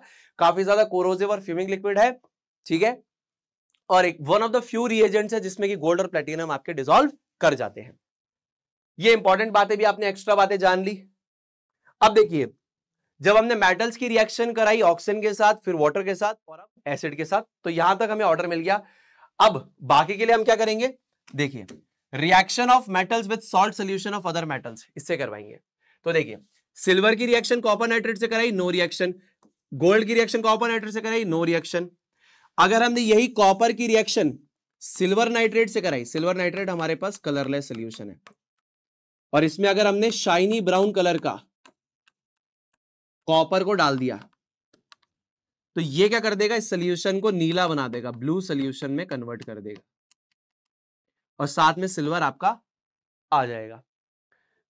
तो कॉपर प्लस सिल्वर नाइट्रेट की अगर हम बात करें तो इस शाइनी ब्राउन एलिमेंट को अगर आपने कलरलेस सॉल्यूशन में डाला तो ये इसको ब्लू कलर के सॉल्यूशन में कन्वर्ट कर देगा, और साथ ही सिल्वरी ग्रे जो आपका सिल्वर होता है वो बेसिकली बाहर आ जाएगा। अब इससे क्या समझ में आ रहा है? इन तीनों रिएक्शन से क्या कंक्लूजन मिल रहा है? 1, 2 एंड 3 से क्या कंक्लूजन मिल रहा है कि किसका रिएक्टिविटी ज्यादा है? कॉपर का रिएक्टिविटी किससे ज्यादा है? सिल्वर और गोल्ड से ज्यादा है, हाँ या ना? अरे यहां पर सिल्वर कॉपर को डिस्प्लेस नहीं कर पा रहा, यहां पर गोल्ड कॉपर को डिस्प्लेस नहीं कर पा रहा, लेकिन कॉपर यहां पर सिल्वर को डिस्प्लेस कर पा रहा है, तो reactivity of copper is greater than that of silver and gold. ठीक है, उसके बाद बात नंबर चौथी, जो हमारा सिल्वर है वो हमको नेचर में कैसे मिलता है, ये हमको मिलता है फ्री स्टेट में, और जो हमारा गोल्ड है वो हमको नेचर में कैसे मिलता है, ये हमको मिलता है कंबाइंड स्टेट में। तो इतना हमको समझ में आ रहा है। अरे अरे अरे एक मिनट, सिल्वर जो है वो हमको मिलता है free as well as combined state में, माफी चाहूंगा, free as well as combined state में मिलता है, और जो गोल्ड है ऑलवेज फ्री स्टेट में मिलता है। इसका क्या मतलब है सुनील भैया, कि अगर हम अर्थ के क्रस्ट के अंदर जाएं तो सिल्वर जो है हमें free as well as combined form में मिलता है, यानी कि अकेला भी मिल सकता है और दुकेला भी मिल सकता है, यानी एलिमेंटल फॉर्म में मिल सकता है और कंपाउंड के फॉर्म में मिल सकता है जमीन के अंदर। लेकिन गोल्ड जो है वो हमेशा हमको क्या मिलेगा, एलिमेंटल फॉर्म में मिलता है। तो दोनों में ज्यादा रिएक्टिव कौन होगा, ऑब्वियसली ज्यादा रिएक्टिव सिल्वर होगा, क्योंकि free as well as combined form में मिल रहा है। लेकिन गोल्ड हमको किस में मिल रहा है, गोल्ड हमको मिल रहा है हमेशा एलिमेंटल फॉर्म में, यानी कि प्योर स्टेट में, यानी कि नेटिव स्टेट में, यानी कि एलिमेंटल फॉर्म में। तो ये सबसे नीचे होगा, कॉपर इन दोनों के ऊपर होगा, उसके बाद सिल्वर होगा और उसके बाद गोल्ड होगा। तो ये ऑर्डर हमारे पास आ गया है। ठीक है, तो यहां पर देखिए, इसको याद करने का तरीका भी मैं लिखकर लेकर आया हूं आपके लिए, फटाफट से ट्रिक देखिए। कुड़ी नाल कार मांगो अल्टो, कुड़ी नाल कार मांगो अल्टो, जिसको फिर लेकर हम चले मथुरा साथ घूमने प्रतीक, जिसको फिर लेकर हम चले मथुरा साथ घूमने प्रतीक प्लेटिनम। ठीक है, कुड़ी नाल कार मांगो अल्टो, जिसको फिर लेकर हम चले मथुरा साथ घूमने Pratik. Potassium, sodium, calcium, magnesium, aluminium, zinc, iron, lead, hydrogen, copper, mercury, silver, gold और platinum. Potassium, sodium, calcium, magnesium, aluminium, zinc, iron, lead, hydrogen, copper, mercury, silver, gold, platinum. Sunil भाई ये यहां पर क्या कर रहा है, ये तो नॉन मेटल है, ये यहां पर क्या कर रहा है, ये आपका यहां पर क्या कर रहा है, it can lose electron like metals, क्योंकि ये इलेक्ट्रॉन को लूज कर सकता है मेटल्स की तरह, इसीलिए हमने इसको यहां पर रखा है। तो ये ऊपर से नीचे अगर हम आ रहे हैं तो यहां पर क्या हो रहा है, ऊपर से नीचे आते समय रिएक्टिविटी जो है वो घट रही है, रिएक्टिविटी डिक्रीजेस। सबसे ज्यादा रिएक्टिव, फिर रिएक्टिविटी धीरे धीरे रिएक्टिविटी घटती जा रही है। So this is basically the reactivity series of metals, जो हमारे पास reaction of metals with oxygen, reaction of metals with water, reaction of metals with dilute acid and reaction of metals with salt solution of other metal से आई है। ठीक है ना, सबसे ऊपर पोटेशियम, फिर सोडियम, फिर कैल्शियम, फिर मैग्नीशियम, फिर aluminium, zinc, iron, lead, hydrogen, copper, mercury, silver, gold और प्लेटिनम। ठीक है ना, ये जो यहां तक याद आ रहा है, ये हाइड्रोजन को डिस्प्लेस कर पा रहे थे एसिड से, ये नहीं कर पा रहे थे, तो इसीलिए हाइड्रोजन के नीचे है और ये हाइड्रोजन के ऊपर है, बात को याद रखना। चलो उसके बाद फटाफट से देखेंगे आयोनिक कंपाउंड्स। आयोनिक कंपाउंड्स का एक और नाम होता है हमारे पास इलेक्ट्रोवेलेंट कंपाउंड्स। कैसे compounds, electrovalent compounds. Ionic compounds या इलेक्ट्रोवेलेंट कंपाउंड्स कैसे बनते हैं, देखिए आयोनिक कंपाउंड्स और इलेक्ट्रोवेलेंट कंपाउंड्स मेटल्स और नॉन मेटल से बनते हैं। मेटल इलेक्ट्रॉन दे देता है तो कैटायन बन जाता है, नॉन मेटल इलेक्ट्रॉन ले लेता है तो आनायन बन जाता है। फॉर एग्जांपल ये मेरे पास है मेटल, ये मेरे पास क्या है, मेटल है, तो इसकी कॉन्फ़िगरेशन है 2,8,1।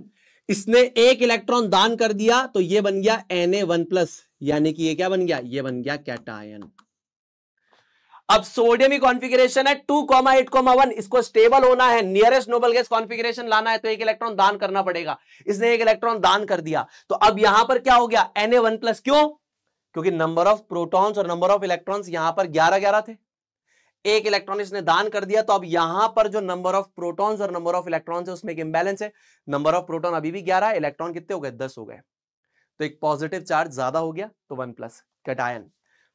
फॉर एग्जाम्पल ये मेरे पास क्या है, क्लोरीन है। क्लोरीन मेरे पास क्या है, नॉन मेटल है। जब इसका एटॉमिक नंबर हमारे पास होता है क्लोरीन का 17, यानी कि 17 प्रोटॉन 17 इलेक्ट्रॉन। अब यहां पर क्या करेगी, एक इलेक्ट्रॉन अगर गेन करेगी तो कॉन्फ़िगरेशन हो जाएगा नियरेस्ट नोबल गैस कॉन्फ़िगरेशन हो जाएगा, जो कि स्टेबल कॉन्फ़िगरेशन है, तो ये क्या बन जाएगा, अनायन बन जाएगा।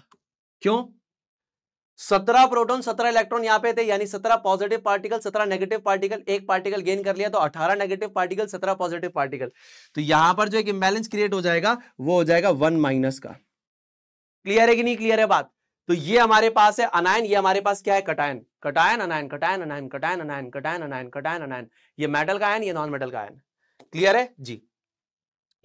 अब देखिए इसी चीज को Lewis electron dot electron cross structure से रिप्रेजेंट किया जाता है। तो सोडियम में और क्लोरीन के आउटर मोस्ट शेल इलेक्ट्रॉन्स को आप डॉट या क्रॉस से रिप्रेजेंट करोगे। किससे? डॉट या क्रॉस से। जैसे सोडियम के आउटर मोस्ट शेल में कितना इलेक्ट्रॉन है? एक। क्लोरीन के आउटर मोस्ट शेल में कितना इलेक्ट्रॉन है? 1 2 3 4 5 6 7। इसने एक इलेक्ट्रॉन क्या किया? लूज किया। इसने एक इलेक्ट्रॉन लूज किया, इस क्लोरीन ने एक इलेक्ट्रॉन को गेन कर लिया। ठीक है ना? तो यहां पे क्या बना? ये गेन कर लिया, तो यहां पर इसने गेन कर लिया, तो इसके ऊपर आप ओवरऑल पे क्या लगा सकते हो? 1 माइनस, और इस पे लगा सकते हो ओवरऑल पे 1 प्लस। इधर भी लगा सकते हो, अंदर भी लगा सकते हो, कोई दिक्कत नहीं है। Na1 प्लस Cl1 माइनस, ये लुईस इलेक्ट्रॉन डॉट स्ट्रक्चर है। उसी प्रकार से हमारे पास है फॉर एग्जांपल मैग्नीशियम। मैग्नीशियम हमारे पास क्या है? मेटल है, और क्लोरीन हमारे पास क्या? अगेन नॉन मेटल है। अब यहां पर मैग्नीशियम के पास क्या है? अगर ये न्यूट्रल है तो 12 प्रोटॉन्स और 12 इलेक्ट्रॉन्स है इसके पास, तो यहां पर ये क्या कर देगा? इस 2 इलेक्ट्रॉन को अगर लूज कर देगा तो इसकी कॉन्फ़िगरेशन कैसी हो जाएगी? नियॉन के जैसी हो जाएगी। तो मान लीजिए इसने 2 इलेक्ट्रॉन लूज कर दिए, तो अब ये यहां पे क्या बन जाएगा? Mg2+ कटायन बन जाएगा। क्यों कटायन बन गया? क्योंकि 12 प्रोटॉन्स और 12 इलेक्ट्रॉन्स थे, इसने 2 इलेक्ट्रॉन दान कर दिए, तो यहां पे 12 प्रोटॉन और 10 इलेक्ट्रॉन है, तो 2+ का इंबैलेंस आ गया, मैग्नीशियम कटायन। क्लोरीन अगेन एक इलेक्ट्रॉन एक्सेप्ट करके क्या बनाएगा? क्लोराइड का अनायन बना देगा यहां पे। ठीक है? अब ये दान 2 इलेक्ट्रॉन कर रहा है और ये एक्सेप्ट एक कर रहा है, तो इस इम्बैलेंस को बचाने के लिए कि भैया ये 2 इलेक्ट्रॉन ही दान करेगा स्टेबल होने के लिए और ये 1 इलेक्ट्रॉन एक्सेप्ट करेगा स्टेबल होने के लिए, यहां पर 2 क्लोरीन के एटम्स आ जाएंगे। ये 1 इलेक्ट्रॉन इसको दे रहा है, अगेन आप डॉट और क्रॉस जिससे बनाना चाहे, कोई दिक्कत वाली बात नहीं है। जैसे मान लीजिए यहां पर मैं इसको क्रॉस से बना देता हूं, ये लो क्रॉस से बना दिया। ऐसा कोई फिक्स नहीं है कि आपको इसको क्रॉस से बनाना है, इसको डॉट से बनाना है, ऐसा कुछ भी फिक्स नहीं है। तो इसने मान लीजिए 1 इलेक्ट्रॉन इसको दे दिया और 1 इलेक्ट्रॉन मान लीजिए इसको दे दिया। ठीक है ना? तो ये 1 इलेक्ट्रॉन एक्स्ट्रा इधर और ये 1 इलेक्ट्रॉन एक्स्ट्रा इधर। 1 2 3 4 5 6 7, तो ये हो जाएगा 8 और ये हो जाएगा 8। मैग्नीशियम के पास आउटर मोस्ट शेल में 2 इलेक्ट्रॉन्स थे, 1 इलेक्ट्रॉन 1 क्लोरीन को दिया, 1 इलेक्ट्रॉन 1 क्लोरीन को दिया। इसने 2 इलेक्ट्रॉन्स लूज किए, बनाया Mg2+, ये स्टेबल हो गया। यहां पर बना Cl1 माइनस और यहां पर बना Cl1 माइनस, तो 2 क्लोराइड के अनायन और 1 मैग्नीशियम का कटायन। बात समझ में आई? इसने 1 इलेक्ट्रॉन इसको दिया, ये 1 इलेक्ट्रॉन इसको दिया, तो ये तो स्टेबल हो गया। 1 इलेक्ट्रॉन इसको दिया तो ये भी स्टेबल हो गया। इसने 2 इलेक्ट्रॉन दान किया तो ये भी स्टेबल हो गया। अब ये हमारे पास हो गया Cl1 माइनस, Cl1 माइनस और Mg2+। कामना करता हूं सभी को समझ में आ रहा होगा। ठीक है? तो ये कहलाता है Lewis electron dot structure of MgCl2। अब इसके बाद इनकी प्रॉपर्टीज फटाफट से हम लोग देख लेते हैं। सबसे पहला, दूसरा, तीसरा और हमारे पास आता है चौथा। 4 प्रॉपर्टीज हमारे पास यहां पर है, फटाफट से देखते हैं। फिजिकल नेचर, तो generally they are the brittle solids and breaks into the pieces when pressure is applied. ये ब्रिटल सॉलिड्स होते हैं, अगर आप हल्का सा प्रेशर अप्लाई कर दोगे तो जल्दी से पीसेस में ब्रेक हो जाएंगे। मेल्टिंग एंड बॉइलिंग पॉइंट बहुत ज्यादा हाई है, क्योंकि बहुत ज्यादा स्ट्रॉन्ग बॉन्ड्स हैं इनके बीच में। स्ट्रॉन्ग इलेक्ट्रोवेलेंट बॉन्ड, या बेसिकली आप बोल सकते हैं strong electrostatic force of attraction. Strong electrostatic force of attraction between oppositely charged ions. देखिए पॉइंट ये है कि यहां पर जो बॉन्ड आपका बनता है वो बेसिकली कटायन और अनायन के बीच में बनता है, यानी पॉजिटिवली चार्ज और नेगेटिवली चार्ज आयन के बीच में बनता है। तो पॉजिटिवली चार्ज और नेगेटिवली चार्ज आयन के बीच में जो फोर्स होता है इसे बोलते हैं इलेक्ट्रोस्टैटिक फोर्स ऑफ अट्रैक्शन। काफी ज्यादा स्ट्रॉन्ग फोर्स होता है, इसीलिए इसको ओवरकम करने के लिए हमें बहुत ज्यादा टेम्परेचर देना पड़ता है।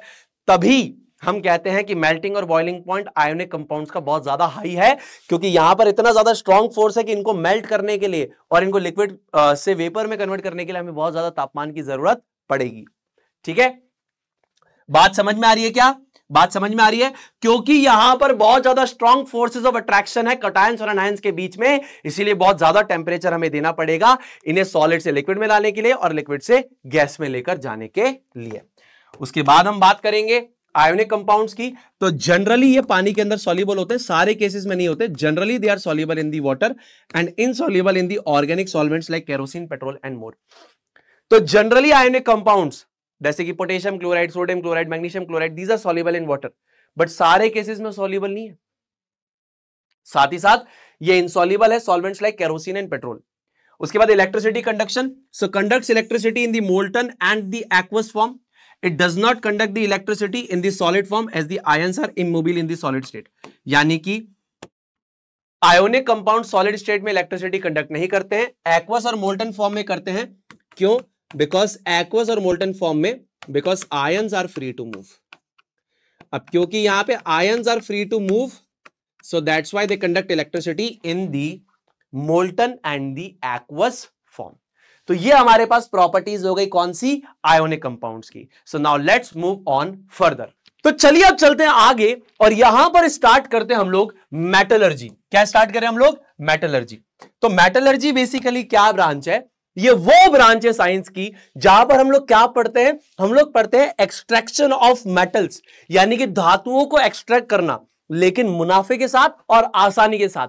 तो ये जो ब्रांच है साइंस की जहां पर हम लोग धातुओं को निकालना सीखते हैं मुनाफे के साथ और आसानी के साथ, इसे बेसिकली हम लोग क्या बोलते हैं? मेटलर्जी। क्या बात है? तो यहां पर कुछ इंपॉर्टेंट टर्म्स है, जल्दी से हम लोग जानेंगे। Metals occur naturally in the form of elements, यानी कि फ्री स्टेट में मिलते हैं, एलिमेंटल फॉर्म में जैसे कि वो है वैसे के वैसे मिलेंगे हमको, या फिर हमको कंपाउंड्स के फॉर्म में मिलते हैं, that is basically the combined state. कहां मिलेंगे? जमीन के अंदर जो कि मेजर सोर्स है, और दूसरा समुद्र के पानी में जो कि हमारे पास बेसिकली माइनर सोर्स है, और इनको बोलते हैं मिनरल्स। ध्यान से सुनिए, मेटल्स आपको अर्थ के क्रस्ट में मिलते हैं यानी जमीन के अंदर, दूसरा मिलते हैं समुद्र के पानी में। तो जो अर्थ का क्रस्ट है वो बेसिकली आपका मेजर सोर्स ऑफ मेटल्स है, और समुद्र का पानी आपका basically minor source of metals है। अब मेटल्स यहां पर हमको मिल सकते हैं इधर इन दी एलिमेंटल फॉर्म और इधर इन दी कंपाउंड फॉर्म। उसके बाद क्या हमारे पास सारे मिनरल से हम मेटल्स का एक्सट्रैक्शन करते हैं? नहीं, हम उन्हीं मिनरल से मेटल का एक्सट्रैक्शन करते हैं जहां से कि हमें वो सस्ता पड़ता है, प्रॉफिटेबल पड़ता है। So the minerals from which the metals can be extracted economically and conveniently, यानी जहां से हम लोग मेटल्स का एक्सट्रैक्शन आसानी से कर पाए और प्रॉफिटेबली कर पाए, उसको हम बेसिकली क्या बोलते हैं? उसको हम बोलते हैं ओर। तेरी ओर, तेरी ओर, तेरी ओर, तेरी ओर, तेरी ओर, तेरी ओर, ये भी वाला ओर है वो वाला और नहीं है, ये साइंस का और है दोस्तों। तो यानी कि ऐसे मिनरल जिनसे कि हम मेटल्स को प्रॉफिटेबली और बेसिकली कन्वीनियंटली एक्सट्रैक्ट कर पाए, उनको हम बोलते हैं ओर्स। तो इसीलिए एक स्टेटमेंट आता है कि सारे ओर्स मिनरल्स हैं, बट सारे मिनरल्स ओर्स नहीं है। बिल्कुल सही स्टेटमेंट है, बिल्कुल सही स्टेटमेंट है कि भैया हमारे जितने भी ओर्स है वो मिनरल्स तो हैं, लेकिन सारे मिनरल्स ओर नहीं है, क्योंकि हम हर मिनरल से मेटल की एक्सट्रैक्शन नहीं करते हैं। क्या बात है? बहुत बढ़िया, बहुत बढ़िया, बहुत बढ़िया। अब जब आप मिनरल का एक्सट्रैक्शन, यानी कि जब आप ओर से मेटल का एक्सट्रैक्शन करेंगे, तो मान लीजिए जब जमीन मतलब जमीन से उसको निकाल रहे हैं, तो उसमें कोई अर्थली इंप्योरिटीज नहीं होगी?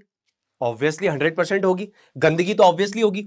So the earthly and the rocky impurities that are associated with the mineral are called gangue और मैट्रिक्स। यानी कि जब हम हमारे ओर का एक्सट्रैक्शन कर रहे हैं कि भैया हमने उसको जमीन से निकाला है, तो वहां पर उसके साथ कुछ अर्थली इंप्योरिटीज होती हैं, कुछ गंदगी होती है, और उसे हम टेक्निकल भाषा में गैंग और मैट्रिक्स बोलते हैं। क्या बोलते हैं? गैंग और मैट्रिक्स। अब देखिए यहां पर हमारे पास जब भी हम मेटल का एक्सट्रैक्शन करेंगे तो हमारे पास दो स्टेप्स हमेशा रहेंगे। ये स्टेप्स हमारे क्या है? Common steps. ये बेसिकली हमारे पास क्या है? These are the common steps जो हम किसी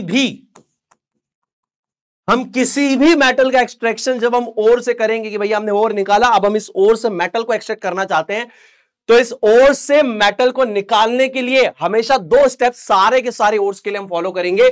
crushing and grinding of ore and concentration of ore. Crushing and grinding of ore में क्या होता है कि सबसे पहले हम करते हैं क्रश, यानी कि उसको छोटे पीसेस में कन्वर्ट करते हैं, बाद में हम करते हैं ग्राइंड, यानी कि उसको पाउडर के फॉर्मेट में कन्वर्ट करते हैं। तो crushing and grinding of ore का मतलब होता है कि आप ओर को पाउडर्ड फॉर्मेट में कन्वर्ट करते हो। अब उसके बाद इस ओर से आप क्या करते हो? गंदगी को रिमूव करते हो, गैंग या मैट्रिक्स को रिमूव करते हो। किस बेसिस पे? आप गैंग और मैट्रिक्स को और से रिमूव करते हो due to the differences in their physical और केमिकल प्रॉपर्टीज। तो यहां पर आपका जो गैंग या मैट्रिक्स है, आप इसको और से रिमूव करते हो किस बेसिस पे? Due to the differences in their physical और द केमिकल प्रॉपर्टीज। यानी कि जो आपका गैंग या मैट्रिक्स है और जो आपका और है, इनकी फिजिकल और केमिकल प्रॉपर्टी के डिफरेंसेस के बेसिस पे आप इन्हें सेपरेट कर देते हो। इसे बोलते हैं कंसंट्रेशन ऑफ ओर। ठीक है, याद रहेगा जी, याद रहेगा। उसके बाद ये दो इंपॉर्टेंट टर्म्स और है, रोस्टिंग और कैल्सिनेशन। इनका सिंपल मतलब क्या है? अब आपके पास ये जो ओर है, ये मेटल का सल्फाइड हो सकता है, ये मेटल का कार्बोनेट हो सकता है, ये मेटल का ऑक्साइड हो सकता है, कुछ भी हो सकता है। लेकिन अब हम लोग क्या करते हैं, ये इंश्योर करते हैं कि अगर ये मेटल का सल्फाइड है तो इसको मेटल का ऑक्साइड बनाए, अगर ये मेटल का कार्बोनेट है तब भी इसको मेटल का ऑक्साइड बनाए। क्यों? क्योंकि इसको जब मेटल का ऑक्साइड हमने बना दिया तो यहां से इसको मेटल निकालना हमारे लिए ज्यादा आसान है एज कंपेयर टू कि जब हम मेटल सल्फाइड से मेटल को निकालें या मेटल के कार्बोनेट से मेटल को निकालें। तो पहला स्टेप क्या है कि जैसे अगर मान लीजिए सल्फाइड ओर्स हमारे पास आ गए, सल्फाइड ओर्स आ गए, ये स्टेप्स हमने कर लिए, ये स्टेप्स मान लो कर लिए, है ना। उसके बाद हमने क्या करा, सबसे पहले ओर को पाउडर में कन्वर्ट करा, दूसरा उससे गंदगी हटाई, तीसरा मान लो मेटल का सल्फाइड है, तो कुछ नहीं करना आपको, एक्सिस ऑफ ऑक्सीजन, ऑक्सीजन कहां पे? हवा के अंदर जो है ऑक्सीजन, उसके अंदर आपको इसको हीट करना है, लेकिन below the melting point of metal, ताकि ये किस में कन्वर्ट हो जाए? मेटल ऑक्साइड में। सीधा गेम ये है कि मेटल के सल्फाइड को एक्सिस ऑफ ऑक्सीजन में, यानी जो हवा में प्रेजेंट है उसके प्रेजेंस में हमने हीट किया ताकि वो मेटल का ऑक्साइड बन जाए।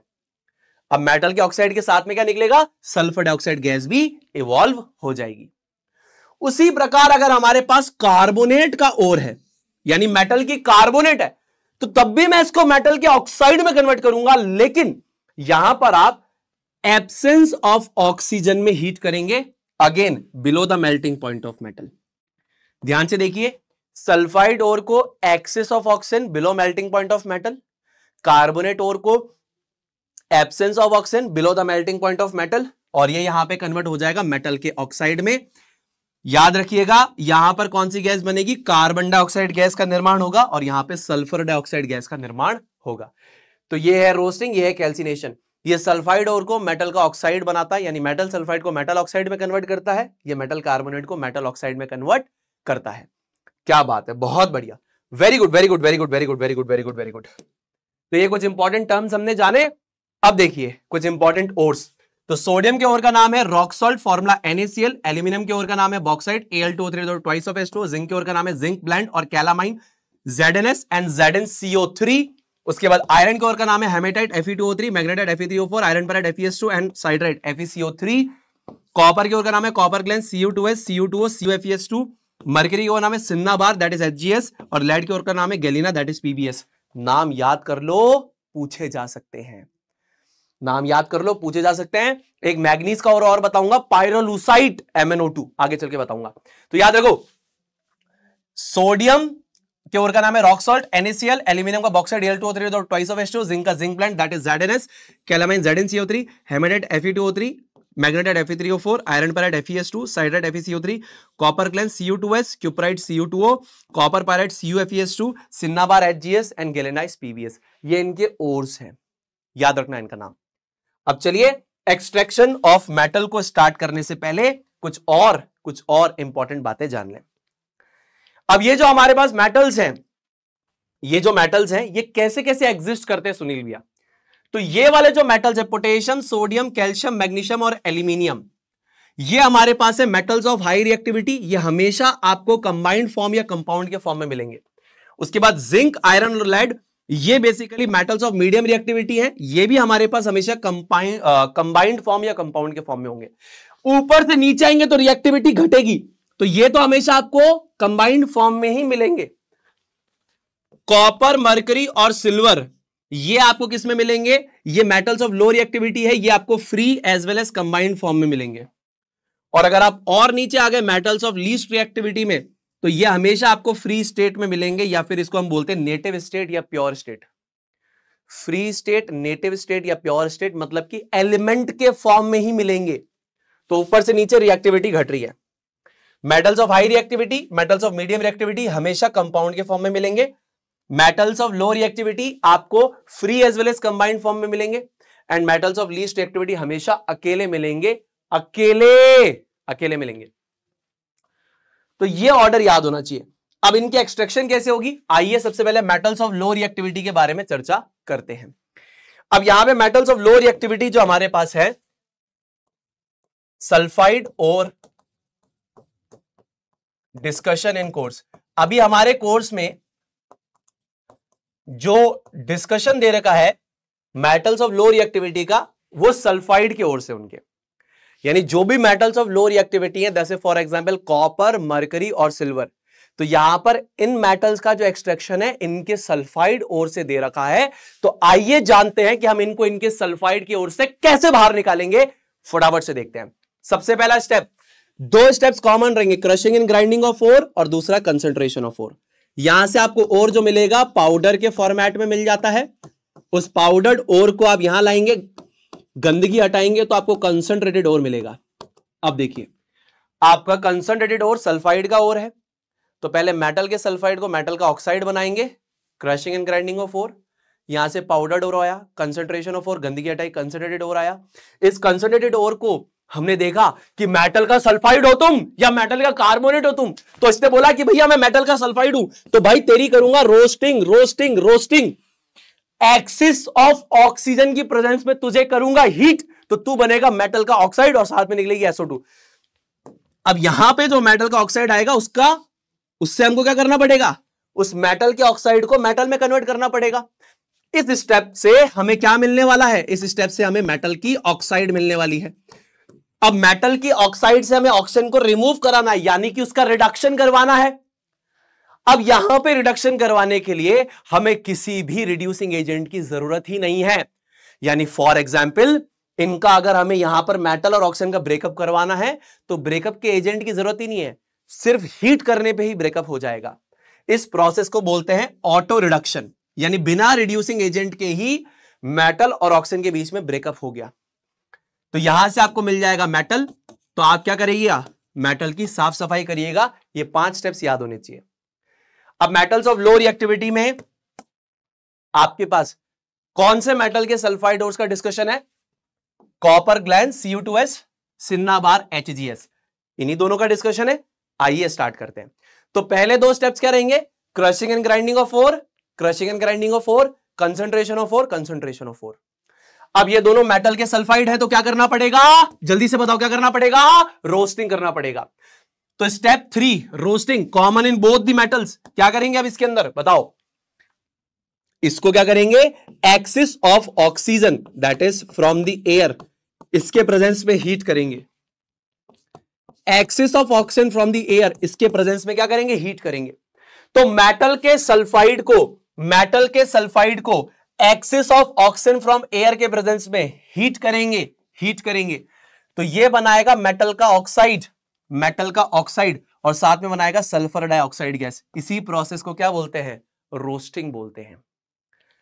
अब यहां पर जब हमको मेटल का ऑक्साइड मिल गया है तो इससे हम ऑक्सीजन को हटाएंगे तो हमें मेटल मिलेगा, उसकी साफ सफाई कर देंगे उसके बाद। लेकिन यह लो रिएक्टिविटी मेटल के केस में होता क्या है, जब आपने इस रिएक्शन को करवाया, ये रिएक्शन जैसे ही यहां पे स्टार्ट हुई तो ये जो कॉपर का ऑक्साइड है ये रिमेनिंग Cu2S के साथ इंटरेक्ट करके यहां पे कॉपर मेटल और SO2 दे देता है। ये भी ऐसे ही करता है, जैसे ही बनना स्टार्ट हुआ। अब ये और लो रिएक्टिव मेटल है, यानी कि और उतारू है ऑक्सीजन से ब्रेकअप करने के लिए। लो रिएक्टिव मेटल है ना, ले जाओ ऑक्सीजन, कोई दिक्कत नहीं है। तो ये यहां पे क्या करता है, क्योंकि हम हीट तो कर ही रहे हैं, तो ये मरकरी और ऑक्सीजन में टूट जाता है। और सिमिलरली जैसे ही बनना स्टार्ट हुआ तो ये HgS के साथ इंटरेक्ट करके मरकरी और SO2 में ब्रोकन डाउन हो जाता है। तो आप समझिए कि यहां पर ये जो रिएक्शन हमारे पास स्टार्ट हुई, यानी कि हमने रोस्टिंग करी, मेटल के सल्फाइड को एयर में प्रेजेंट ऑक्सीजन के प्रेजेंस में हीट किया तो मेटल का ऑक्साइड और SO2 निकला। अब ये मेटल का ऑक्साइड इतना उतारू है ब्रेकअप करने के लिए कि जैसे ही ये बना तो HgS से इंटरेक्ट करके ये टूट गया और जो और बचा होगा HgO वो थर्मल डिकम्पोजिशन शो कर देता है। मतलब इतना ज्यादा ओवर एक्साइटेड है फॉर ब्रेकअप। ठीक है जी। अब लास्ट स्टेप हमारे पास क्या हो जाएगा, स्टेप 5 क्या हो जाएगा हमारे पास, स्टेप 5 दोनों के अंदर हो जाएगा रिफाइनिंग या फिर प्यूरिफिकेशन ऑफ मेटल, यानी कि इस मेटल की हम लोग क्या करेंगे, साफ सफाई करेंगे। आइए अब मेटल्स ऑफ मीडियम रिएक्टिविटी की बात करते हैं। मेटल्स ऑफ मीडियम रिएक्टिविटी यानी कि जिंक, आयरन एंड लेड की चर्चा करते हैं। आइए फटाफट से देखिए, पहले दो steps crushing and grinding of ore और कंसंट्रेशन ऑफ ओर हमारे पास कॉमन रहेंगे। अब अगर यहां पर हमारे पास यहां से जो हमको ओर मिलेगा दैट इज कॉन्सेंट्रेटेड ओर। सबसे पहले ओर को क्रश एंड ग्राइंड किया तो हमें मिला पाउडर्ड ओर। इस पाउडर्ड ओर की सफाई करी तो मिला कंसंट्रेटेड ओर। अब कंसंट्रेटेड ओर अगर आपके पास मेटल का सल्फाइड है तो रोस्टिंग कर दीजिए, कंसंट्रेटेड ओर अगर मेटल का कार्बोनेट है तो कैल्सिनेशन कर दीजिए। और ऐसा हो सकता है कि कंसंट्रेटेड ओर पहले से ही ऑक्साइड ओर हो तो कुछ मत कीजिए, वो पहले ही मेटल का ऑक्साइड है, कुछ नहीं करना आपको। रोस्टिंग करने के बाद मेटल के सल्फाइड को मेटल का ऑक्साइड बनाया, कैल्सिनेशन करने के बाद मेटल के कार्बोनेट को मेटल का ऑक्साइड हमने बना दिया जी। अब यहां पे मेटल के जो ऑक्साइड है, अब यहां पर क्योंकि ये मीडियम रिएक्टिव मेटल्स है तो ये इजीली यहां पे ब्रेकअप नहीं करेंगे, इसीलिए यहां पर हमें रिड्यूसिंग एजेंट का इस्तेमाल करना पड़ेगा इनका रिडक्शन कराने के लिए। यानी मेटल ऑक्साइड का रिडक्शन कराना है तो यहां से क्या करना पड़ेगा, ऑक्सीजन को रिमूव करना पड़ेगा। तो ऑक्सीजन का removal is also called as reduction. इसको कराने के लिए एक रिड्यूसिंग एजेंट का इस्तेमाल करना पड़ेगा। ठीक है, तो देखिए reduction of metal oxide to metal using the reducing agent. तो देखिए एक हो सकता है कि यूजिंग कार्बन आप इस चीज को करें, यूजिंग कार्बन, और कार्बन किस फॉर्म में, कोक के फॉर्म में। इस प्रोसेस को हम बोलते हैं स्मेल्टिंग। ठीक है ना, इस प्रोसेस को हम बोलते हैं स्मेल्टिंग। लेकिन अगर ऐसे मेटल्स हो जो बहुत ज्यादा रिएक्टिव हो तो उन केस में रिड्यूसिंग एजेंट होता है हमारे पास यूजिंग एल्यूमिनियम। तो एल्यूमिनियम क्या करता है, एक रिड्यूसिंग एजेंट की तरह काम करता है और इस प्रोसेस को हम बोलते हैं एल्यूमिनोथर्मी। क्या बोलते हैं, एल्यूमिनोथर्मी। हाई गर्मी, एल्यूमिनोथर्मी। तो यहां से हमको बेसिकली मिलता है मेटल और उसके बाद हम करते हैं उसकी साफ सफाई। तो कामना करता हूं ये पांचों स्टेप्स आपको याद हो गए होंगे। चलिए अब जैसे फॉर एग्जाम्पल हम लोग जिंक की एक्सट्रैक्शन कर रहे हैं, जिंक ब्लेंड यानी कि मेटल के सल्फाइड से, और जिंक की एक्सट्रैक्शन कर रहे हैं, अट्रैक्शन बोल रहा हूं, जिंक की एक्सट्रैक्शन कर रहे हैं ZnCO3 से। तो जिंक का एक्सट्रैक्शन कर रहे हैं हम लोग जिंक सल्फाइड से, और जिंक का एक्सट्रैक्शन कर रहे हैं हम लोग ZnCO3 यानी कि कैलामाइन से। तो मेटल सल्फाइड है और मेटल कार्बोनेट है। पहले दो स्टेप्स दोनों में कॉमन रहेंगे, crushing and grinding of ore और दूसरा कंसंट्रेटेड ओर। अब हमने देखा कि भाई तू मेटल सल्फाइड है, तो मेटल सल्फाइड है तो तीसरा स्टेप क्या हो जाएगा, रोस्टिंग हो जाएगा। यानी कि इस मेटल के सल्फाइड को एयर में प्रेजेंट ऑक्सीजन की प्रेजेंस में हम लोग क्या करेंगे, हीट कर देंगे। तो ये बेसिकली मेटल का ऑक्साइड देगा और साथ में SO2 गैस देगा। लेकिन अगर यही हमारे पास मेटल का कार्बोनेट है तो इसको लैक ऑफ ऑक्सीजन में हीट करेंगे तो मेटल का ऑक्साइड और कार्बन डाइऑक्साइड गैस देगा। थर्मल डिकॉम्पोजिशन शो कर रहा है। ठीक है, तो step 1 and 2 remains the same. Step 1 and 2 same, crushing and grinding of ore, concentration of ore. तीसरा स्टेप मेटल सल्फाइड है तो रोस्टिंग, अगर मेटल कार्बोनेट है तो कैल्सिनेशन। ठीक है, अब यहां पर हमारे पास मेटल की ऑक्साइड आ गई है, तो मेटल की ऑक्साइड आ गई है तो सुनील भैया ये मेटल ऑफ मीडियम रिएक्टिविटी है, ये ऑटो रिडक्शन नहीं शो करेंगे जैसे मेटल्स ऑफ लो रिएक्टिविटी करते हैं। तो यानी यहां पे ब्रेकअप कराने के लिए एक रिड्यूसिंग एजेंट का इस्तेमाल करना पड़ेगा। तो यहां पर हम लोग क्या करेंगे कि यही जो जिंक का ऑक्साइड हमको यहां पर मिला है, इसका ब्रेकअप कराने के लिए हम लोग यहां पर कार्बन का इस्तेमाल कर रहे हैं, that is called as the coke, है ना। तो ये हमको क्या दे देगा, ये हमको दे देगा जिंक और साथ में देगा कार्बन मोनोऑक्साइड गैस। ठीक है, इस प्रोसेस को हम बोलते हैं स्मेल्टिंग। क्या बोलते हैं, स्मेल्टिंग बोलते हैं। We call this process as smelting. इस प्रोसेस को स्मेल्टिंग बोलने का रीजन ये है कि मेटल आपका लिक्विड स्टेट में या मोल्टन स्टेट में मिलता है, इसीलिए स्मेल्टिंग बोलते हैं। जिंक की स्मेल्टिंग थोड़ी सी कॉम्प्लेक्स है क्योंकि यहां पर इसमें क्या होता है ना, इसका बॉइलिंग पॉइंट बहुत, आप समझ लीजिए, बहुत कम होता है। तो ये मेल्ट होने के साथ साथ क्या सीधा बॉइल हो जाता है, इवेपोरेट हो जाता है। तो अभी अगर आपको इसकी इक्वेशन लिखनी है तो आप जिंक सॉलिड ही लिखकर आना, कोई दिक्कत नहीं है। ठीक है, हाँ तो देखिए स्टेप्स को रिवाइज करते हैं। सबसे पहले crushing and grinding of ore, then concentration of ore, अगर मेटल का सल्फाइड है तो रोस्टिंग, अगर मेटल का कार्बोनेट है तो कैल्सिनेशन। उसके बाद हमको यहां पर मेटल का ऑक्साइड मिल जाएगा। इस मेटल का ऑक्साइड का हम क्या कराएंगे, स्मेल्टिंग, यानी यहां पर कार्बन एज रिड्यूसिंग एजेंट काम करेगा और इसको रिड्यूस कर देगा टू जिंक और यहां निकलेगी कार्बन मोनोऑक्साइड गैस। अब उसके बाद लास्ट स्टेप यहां पर क्या होगा, जल्दी बताओ लास्ट स्टेप क्या होगा। स्टेप 5, मेटल मिल गया तो रिफाइनिंग ऑफ मेटल, यानी कि लास्ट स्टेप हमारे पास हो जाएगा साफ सफाई ऑफ द मेटल। ठीक है, बहुत बढ़िया, बहुत बढ़िया, वेरी गुड। अब देखिए और रिएक्शंस देखते हैं। अब मान लीजिए कि कोई ऐसा मेटल है, जैसे फॉर एग्जांपल हमारे पास है potassium, sodium, calcium, magnesium, aluminium. अब यहां आता है कार्बन, फिर आता है जिंक, आयरन और लेड। मेटलर्जी में यहां पर कार्बन आते हैं हम, तो यहां पर कार्बन जो है इन सबको रिड्यूस कर सकता है, इन सबको रिड्यूस कर सकता है। लेकिन कुछ मेटल्स ऐसे होते हैं जो कार्बन के ऊपर रखे हुए होते हैं, उनको रिड्यूस करने के लिए हम एल्यूमिनियम का इस्तेमाल करते हैं। याद रखिए यहां पर potassium, sodium, calcium, magnesium, aluminium, फिर उसके बाद कार्बन, जिंक, आयरन, लेड। अब जो ये कार्बन है can reduce metals below it, ये सारे मेटल्स को रिड्यूस कर देगा जो इसके नीचे हैं। लेकिन कुछ मेटल्स इसके ऊपर होंगे, जैसे फॉर एग्जांपल मैग्नीज, उनको रिड्यूस नहीं कर पाएगा। तो उसके लिए हम लोग इस्तेमाल करते हैं यहां पर एल्यूमिनियम का एज रिड्यूसिंग एजेंट। ठीक है जी, जैसे फॉर एग्जांपल यहां पर हमारे पास एक रिएक्शन है जिसमें हमारे पास है MnO2, है ना, यह है पायरोलूसाइड, इसके और का नाम, मैग्नीज के और का नाम है पायरोलूसाइड। तो सबसे पहले हमने किया होगा crushing and grinding of ore, दूसरा हमने किया होगा कंसंट्रेशन ऑफ ओर। अब ये मेटल ऑक्साइड पहले ही है, तो ना तो रोस्टिंग करी ना कैल्सिनेशन किया, डायरेक्टली हमने इसकी रिएक्शन कराई एल्यूमिनियम के साथ। क्यों करा एल्यूमिनियम के साथ, क्योंकि यहां पर हमको क्या करना है, इससे ऑक्सीजन को अलग करना है। तो ये किसकी तरह एक्ट करेगा, रिड्यूसिंग एजेंट की तरह एक्ट करेगा। ये क्या करेगा, यहां से ऑक्सीजन को अलग कर देगा। ये देखो ना, ये क्या हुआ है, यहां पर क्या हुआ है, रिमूवल ऑफ ऑक्सीजन हुआ है कि नहीं हुआ है, रिमूवल ऑफ ऑक्सीजन, यानी इसका क्या हुआ है, रिडक्शन हुआ है। तो इसका रिडक्शन किसने करवाया, इसने करवाया। यहां से यहां पे क्या हुआ है, ध्यान से देखोगे तो दिख जाएगा, यहां से यहां पे क्या हुआ है, यहां से यहां पर हुआ है एडिशन ऑफ ऑक्सीजन, और एडिशन ऑफ ऑक्सीजन हुआ है, इसका मतलब इसका ऑक्सीडेशन हुआ है, और जिसका ऑक्सीडेशन हुआ है इसको हम क्या बोलते हैं, इसको हम बोलते हैं रिड्यूसिंग एजेंट।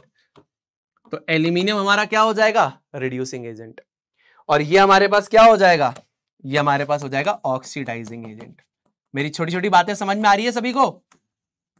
ये देखिए MnO2 से Mn पे गए, रिमूवल ऑफ ऑक्सीजन यानी हुआ रिडक्शन, यानी कि ये एक्ट करेगा ऑक्सीडाइजिंग एजेंट की तरह। एल्यूमिनियम से Al2O3 पे गए तो यहां पर हुआ बेसिकली एडिशन ऑफ ऑक्सीजन, यानी यहां पर हुआ ऑक्सीडेशन, जिसका हुआ ऑक्सीडेशन वो कहलाता है रिड्यूसिंग एजेंट। यानी एल्यूमिनियम यहां पे किसकी तरह कर रहा है, रिड्यूसिंग एजेंट की तरह कर रहा है। अब इसकी रिएक्शन MnO2 के साथ अगर हमने करी, इसको हमने यहां पर हीट किया, तो aluminium being more reactive than Mn will displace it to form Al2O3, और यहां पर निकलेगा Mn, साथ में हीट। अब यहां पर इतनी ज्यादा हीट निकलेगी, इतनी ज्यादा हीट निकलेगी, मोल्टन फॉर्म। तो आपका यहां पे जो आपको मेटल है वो पिघली हुई स्टेट में इसीलिए मिलता है क्योंकि यहां पर बहुत ज्यादा मात्रा में हीट निकलती है। तो यानी कि कभी कभी हम मेटल्स को किससे रिड्यूस कराएंगे, एल्यूमिनियम से रिड्यूस कराएंगे, एल्यूमिनियम से रिड्यूस कराएंगे। तो इस पर्टिकुलर प्रोसेस को हम क्या बोलते हैं, reduction of metal oxide by aluminium. इसको हम बोलते हैं क्या, एल्यूमिनोथर्मी। अगर हमारा कार्बन एज रिड्यूसिंग एजेंट है तो smelting, aluminium as reducing agent है तो एल्यूमिनोथर्मी। क्या बात है। अब देखिए सुनील भैया, यहां पर तो कार्बन इसको रिड्यूस कर सकता था जी, कार्बन इसको रिड्यूस इजीली कर सकता है, कोई दिक्कत नहीं है। यहां पर ये एक रिएक्शन किसी और चीज का एग्जाम्पल है, ध्यान से समझिएगा। जैसे फॉर एग्जाम्पल ये हमारे पास एल्यूमिनियम है और ये हमारे पास Fe2O3 है। अब ये क्या है, रेडिश ब्राउन ऑक्साइड है, और ये हमारे पास है silvery grey powder, silvery grey metal का पाउडर है, ठीक है ना। अब ध्यान से देखिए, ये आपका रेडिश ब्राउन मेटल का ऑक्साइड और ये सिल्वरी ग्रे मेटल का पाउडर एल्यूमिनियम का।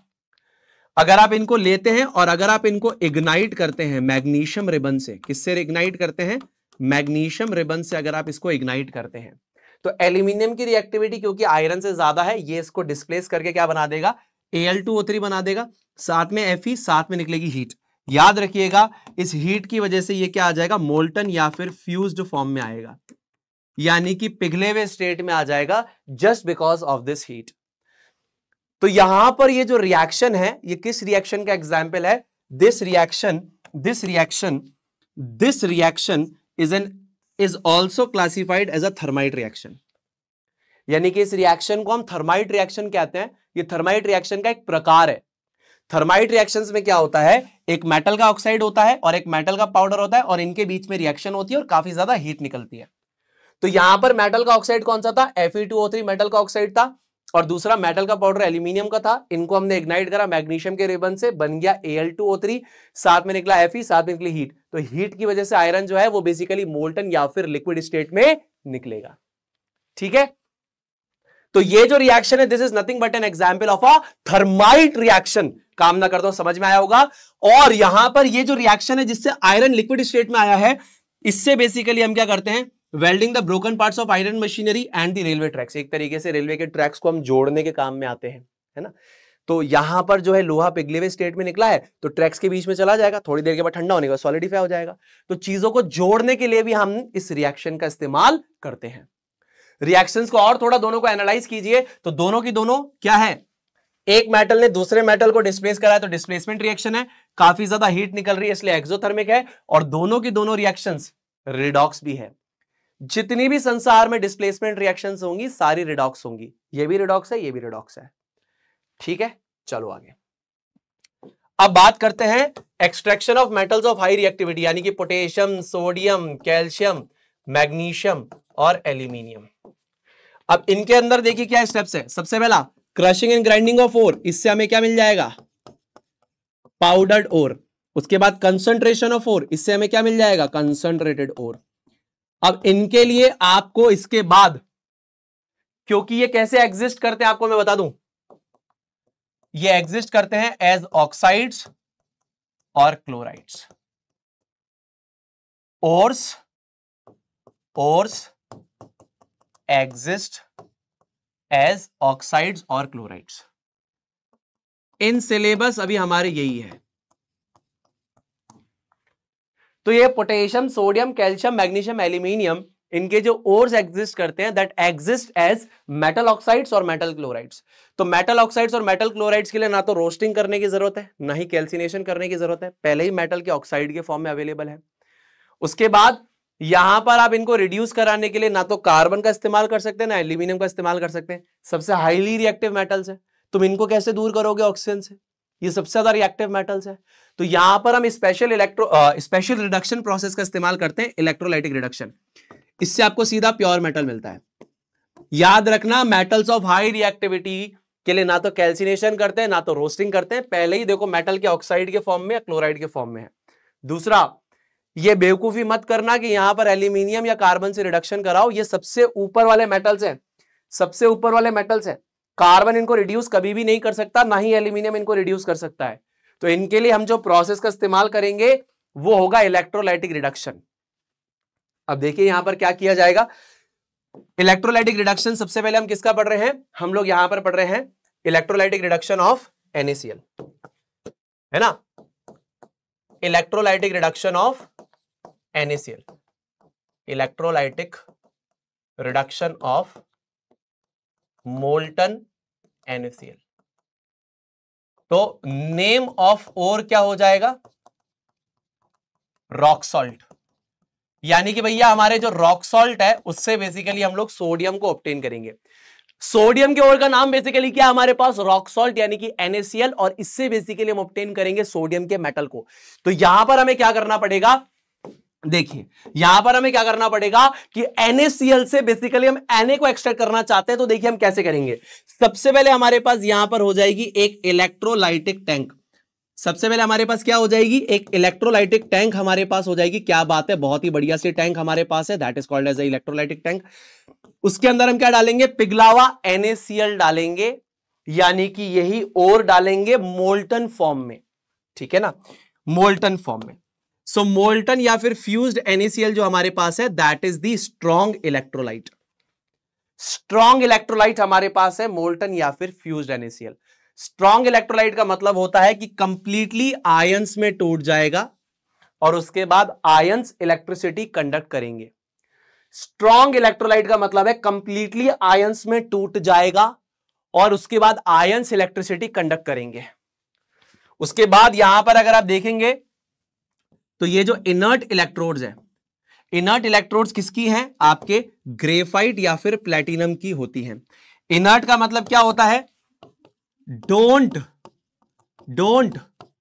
Participate in any chemical reaction, यानी यहां पर कोई भी अगर रासायनिक प्रतिक्रिया हो रही होगी तो उसके अंदर ये पार्टिसिपेट नहीं करेगी। इनका काम सिर्फ इतना होगा, इलेक्ट्रॉन्स का ट्रांसफर करेंगे ये, ठीक है।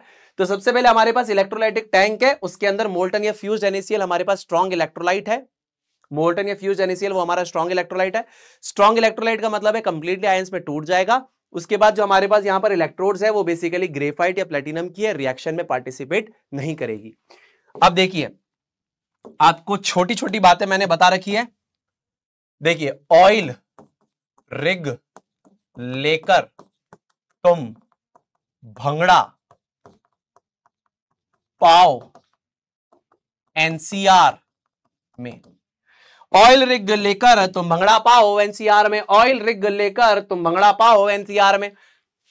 तो ऑयल रिग लेकर तुम भंगड़ा पाओ NCR में का क्या मतलब है कि ऑक्सीडेशन बेसिकली क्या होता है, oxidation is loss of electron, reduction is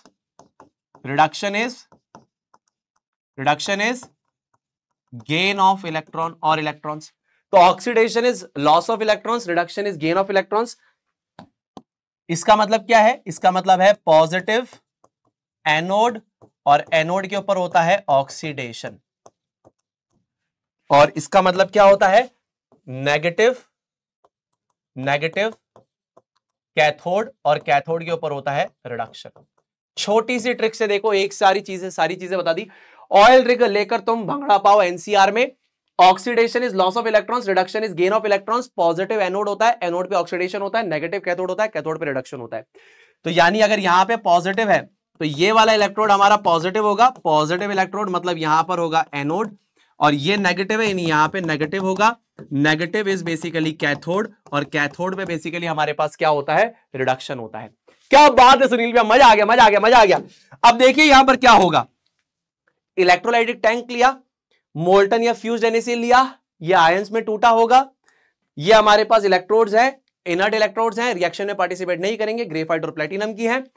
anode जो है वो पॉजिटिव टर्मिनल से कनेक्टेड है, कैथोड जो है वो नेगेटिव टर्मिनल से कनेक्टेड है, यहां पे होगा रिडक्शन, यहां पे होगा ऑक्सीडेशन, ठीक है। अब यहां पे जो आयंस होंगे वो हमारे पास ये होंगे, और यहां पे जो कटायंस होंगे वो हमारे पास ये होंगे। NaCl दोनों तरफ है। अब Na मैंने इसलिए लिखा इधर क्योंकि ये अट्रैक्ट होगा इस तरफ और ये अट्रैक्ट होगा इस तरफ। ये नेगेटिव चार्ज है तो पॉजिटिव पे अट्रैक्ट होगा, ये पॉजिटिव चार्ज है तो नेगेटिव पे अट्रैक्ट होगा। यानी कटायन जाएगा कैथोड पे, अनायन जाएगा एनोड पे, पॉजिटिव वाला नेगेटिव वाले की तरफ, नेगेटिव वाला पॉजिटिव वाले की तरफ। अब देखिए, कैथोड पे होता है रिडक्शन यानी गेन ऑफ इलेक्ट्रॉन्स, एनोड पे होता है oxidation, oxidation is loss of electrons. तो देखिए, सोडियम कटायंस जाएंगे यहां पर, इधर जाएंगे, इलेक्ट्रॉन गेन करके यहां पे सोडियम मेटल डिपॉजिट होना स्टार्ट हो जाएगा। लेकिन ये इलेक्ट्रॉन दे कौन रहा है, यानी यहां पर अगर आपका सोडियम मेटल डिपॉजिट हो रहा है तो इसको यहां पर इलेक्ट्रॉन दे कौन रहा है, इसको इलेक्ट्रॉन दे रहा है एनोड से इलेक्ट्रॉन्स आ रहे हैं और कैथोड पे गेन हो रहे हैं। एनोड पे कौन दे रहा है, यहां पर एक्चुअल में क्या हो रहा होगा, एक इलेक्ट्रॉन ज्यादा है तो ये Cl+ इलेक्ट्रॉन, एक और गया होगा क्लोराइड, एक इलेक्ट्रॉन और डोनेट कर दिया। अब देखिए, ये बहुत रिएक्टिव स्पीशी है, नेसेंट क्लोरीन आपस में रिएक्ट करके बना देंगे Cl2, 2 इलेक्ट्रॉन और ट्वाइस ऑफ Cl1-। तो एक क्लोराइड गया, एक इलेक्ट्रॉन दान करके नेसेंट क्लोरीन बनाया, दूसरा क्लोराइड गया, दूसरा इलेक्ट्रॉन दान करके नेसेंट क्लोरीन बनाया। ये आपस में काफी ज्यादा रिएक्टिव है। इन्होंने Cl2 मॉलिक्यूल बनाया, 2 इलेक्ट्रॉन और ट्वाइस ऑफ Cl1 माइनस। तो यहां से इलेक्ट्रॉन्स जो लूज हुए हैं वो यहां पर आएंगे और सोडियम इनको गेन करेगा। तो सोडियम यहां पे इलेक्ट्रॉन्स गेन करेगा, यहां पे इलेक्ट्रॉन्स लूज होंगे, यहां पे सोडियम गेन करेगा। तो यहां पर कौन सी गैस जनरेट होगी, यहां पर कौन सी गैस के बबल जनरेट होंगे, that is the Cl2 gas. और यहां पे कौन सा मेटल डिपॉजिट होगा, that is your sodium metal.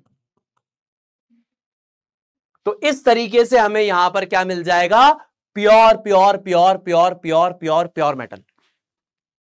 चलो अब उसके बाद यहां पर हम पढ़ेंगे इलेक्ट्रोलाइटिक रिफाइनिंग ऑफ मेटल्स। अब देखिए मेटल्स ऑफ हाई रिएक्टिविटी के केस में तो यहां पर आपको एकदम 100% प्योर मेटल मिल रहा है। लेकिन जब हमने पढ़ा था metals of medium reactivity, metals of low reactivity, तो उसका जो 5वां स्टेप था वो ये था। तो कौन से मेटल्स के लिए, फॉर कॉपर, याद आया, कॉपर के लिए, जिंक के लिए, निकल के लिए, है ना, गोल्ड के लिए, है ना, एटसेट्रा। अब आप बोलोगे गोल्ड तो आपका नेटिव स्टेट में है, साफ सफाई करने के लिए हम यूज कर सकते हैं। तो ध्यान से देखिए, हमारे पास कॉपर, जिंक, निकल, गोल्ड, इन सब के लिए इनका जो लास्ट स्टेप है साफ सफाई करने का, that is basically called as the electrolytic refining. यहां पे आपने पढ़ा था ना 5वां स्टेप, ये देखो, ये वाला इसी स्टेप को हम यहां पर पढ़ रहे हैं, ये रहा। ठीक है जी। So it is done for metals such as copper, zinc, tin, nickel etcetera. इन सब मेटल्स के लिए हम लोग करते हैं। अब यहां पर हमारे पास क्या होता है, जैसे फॉर एग्जाम्पल अगर हम कॉपर का पढ़ रहे हैं तो यहां पर हमने क्या कर दिया कि जो हमारा कॉपर हमको मिला था वो इम्प्योर कॉपर हमने लगा दिया यहां पे। For example this is impure copper, anode पे, positive is anode, negative is cathode, this is positive. तो एनोड पे हमने क्या लगा दिया है, इम्प्योर कॉपर लगा दिया है। कैथोड पे हमने क्या लगा दिया है, प्योर कॉपर की एक पतली सी प्योर कॉपर की स्ट्रिप लगा दी है। और इलेक्ट्रोलाइट हम क्या यूज करेंगे, जिस मेटल का हम लोग साफ सफाई कर रहे हैं उसी का मेटल का सॉल्ट सॉल्यूशन।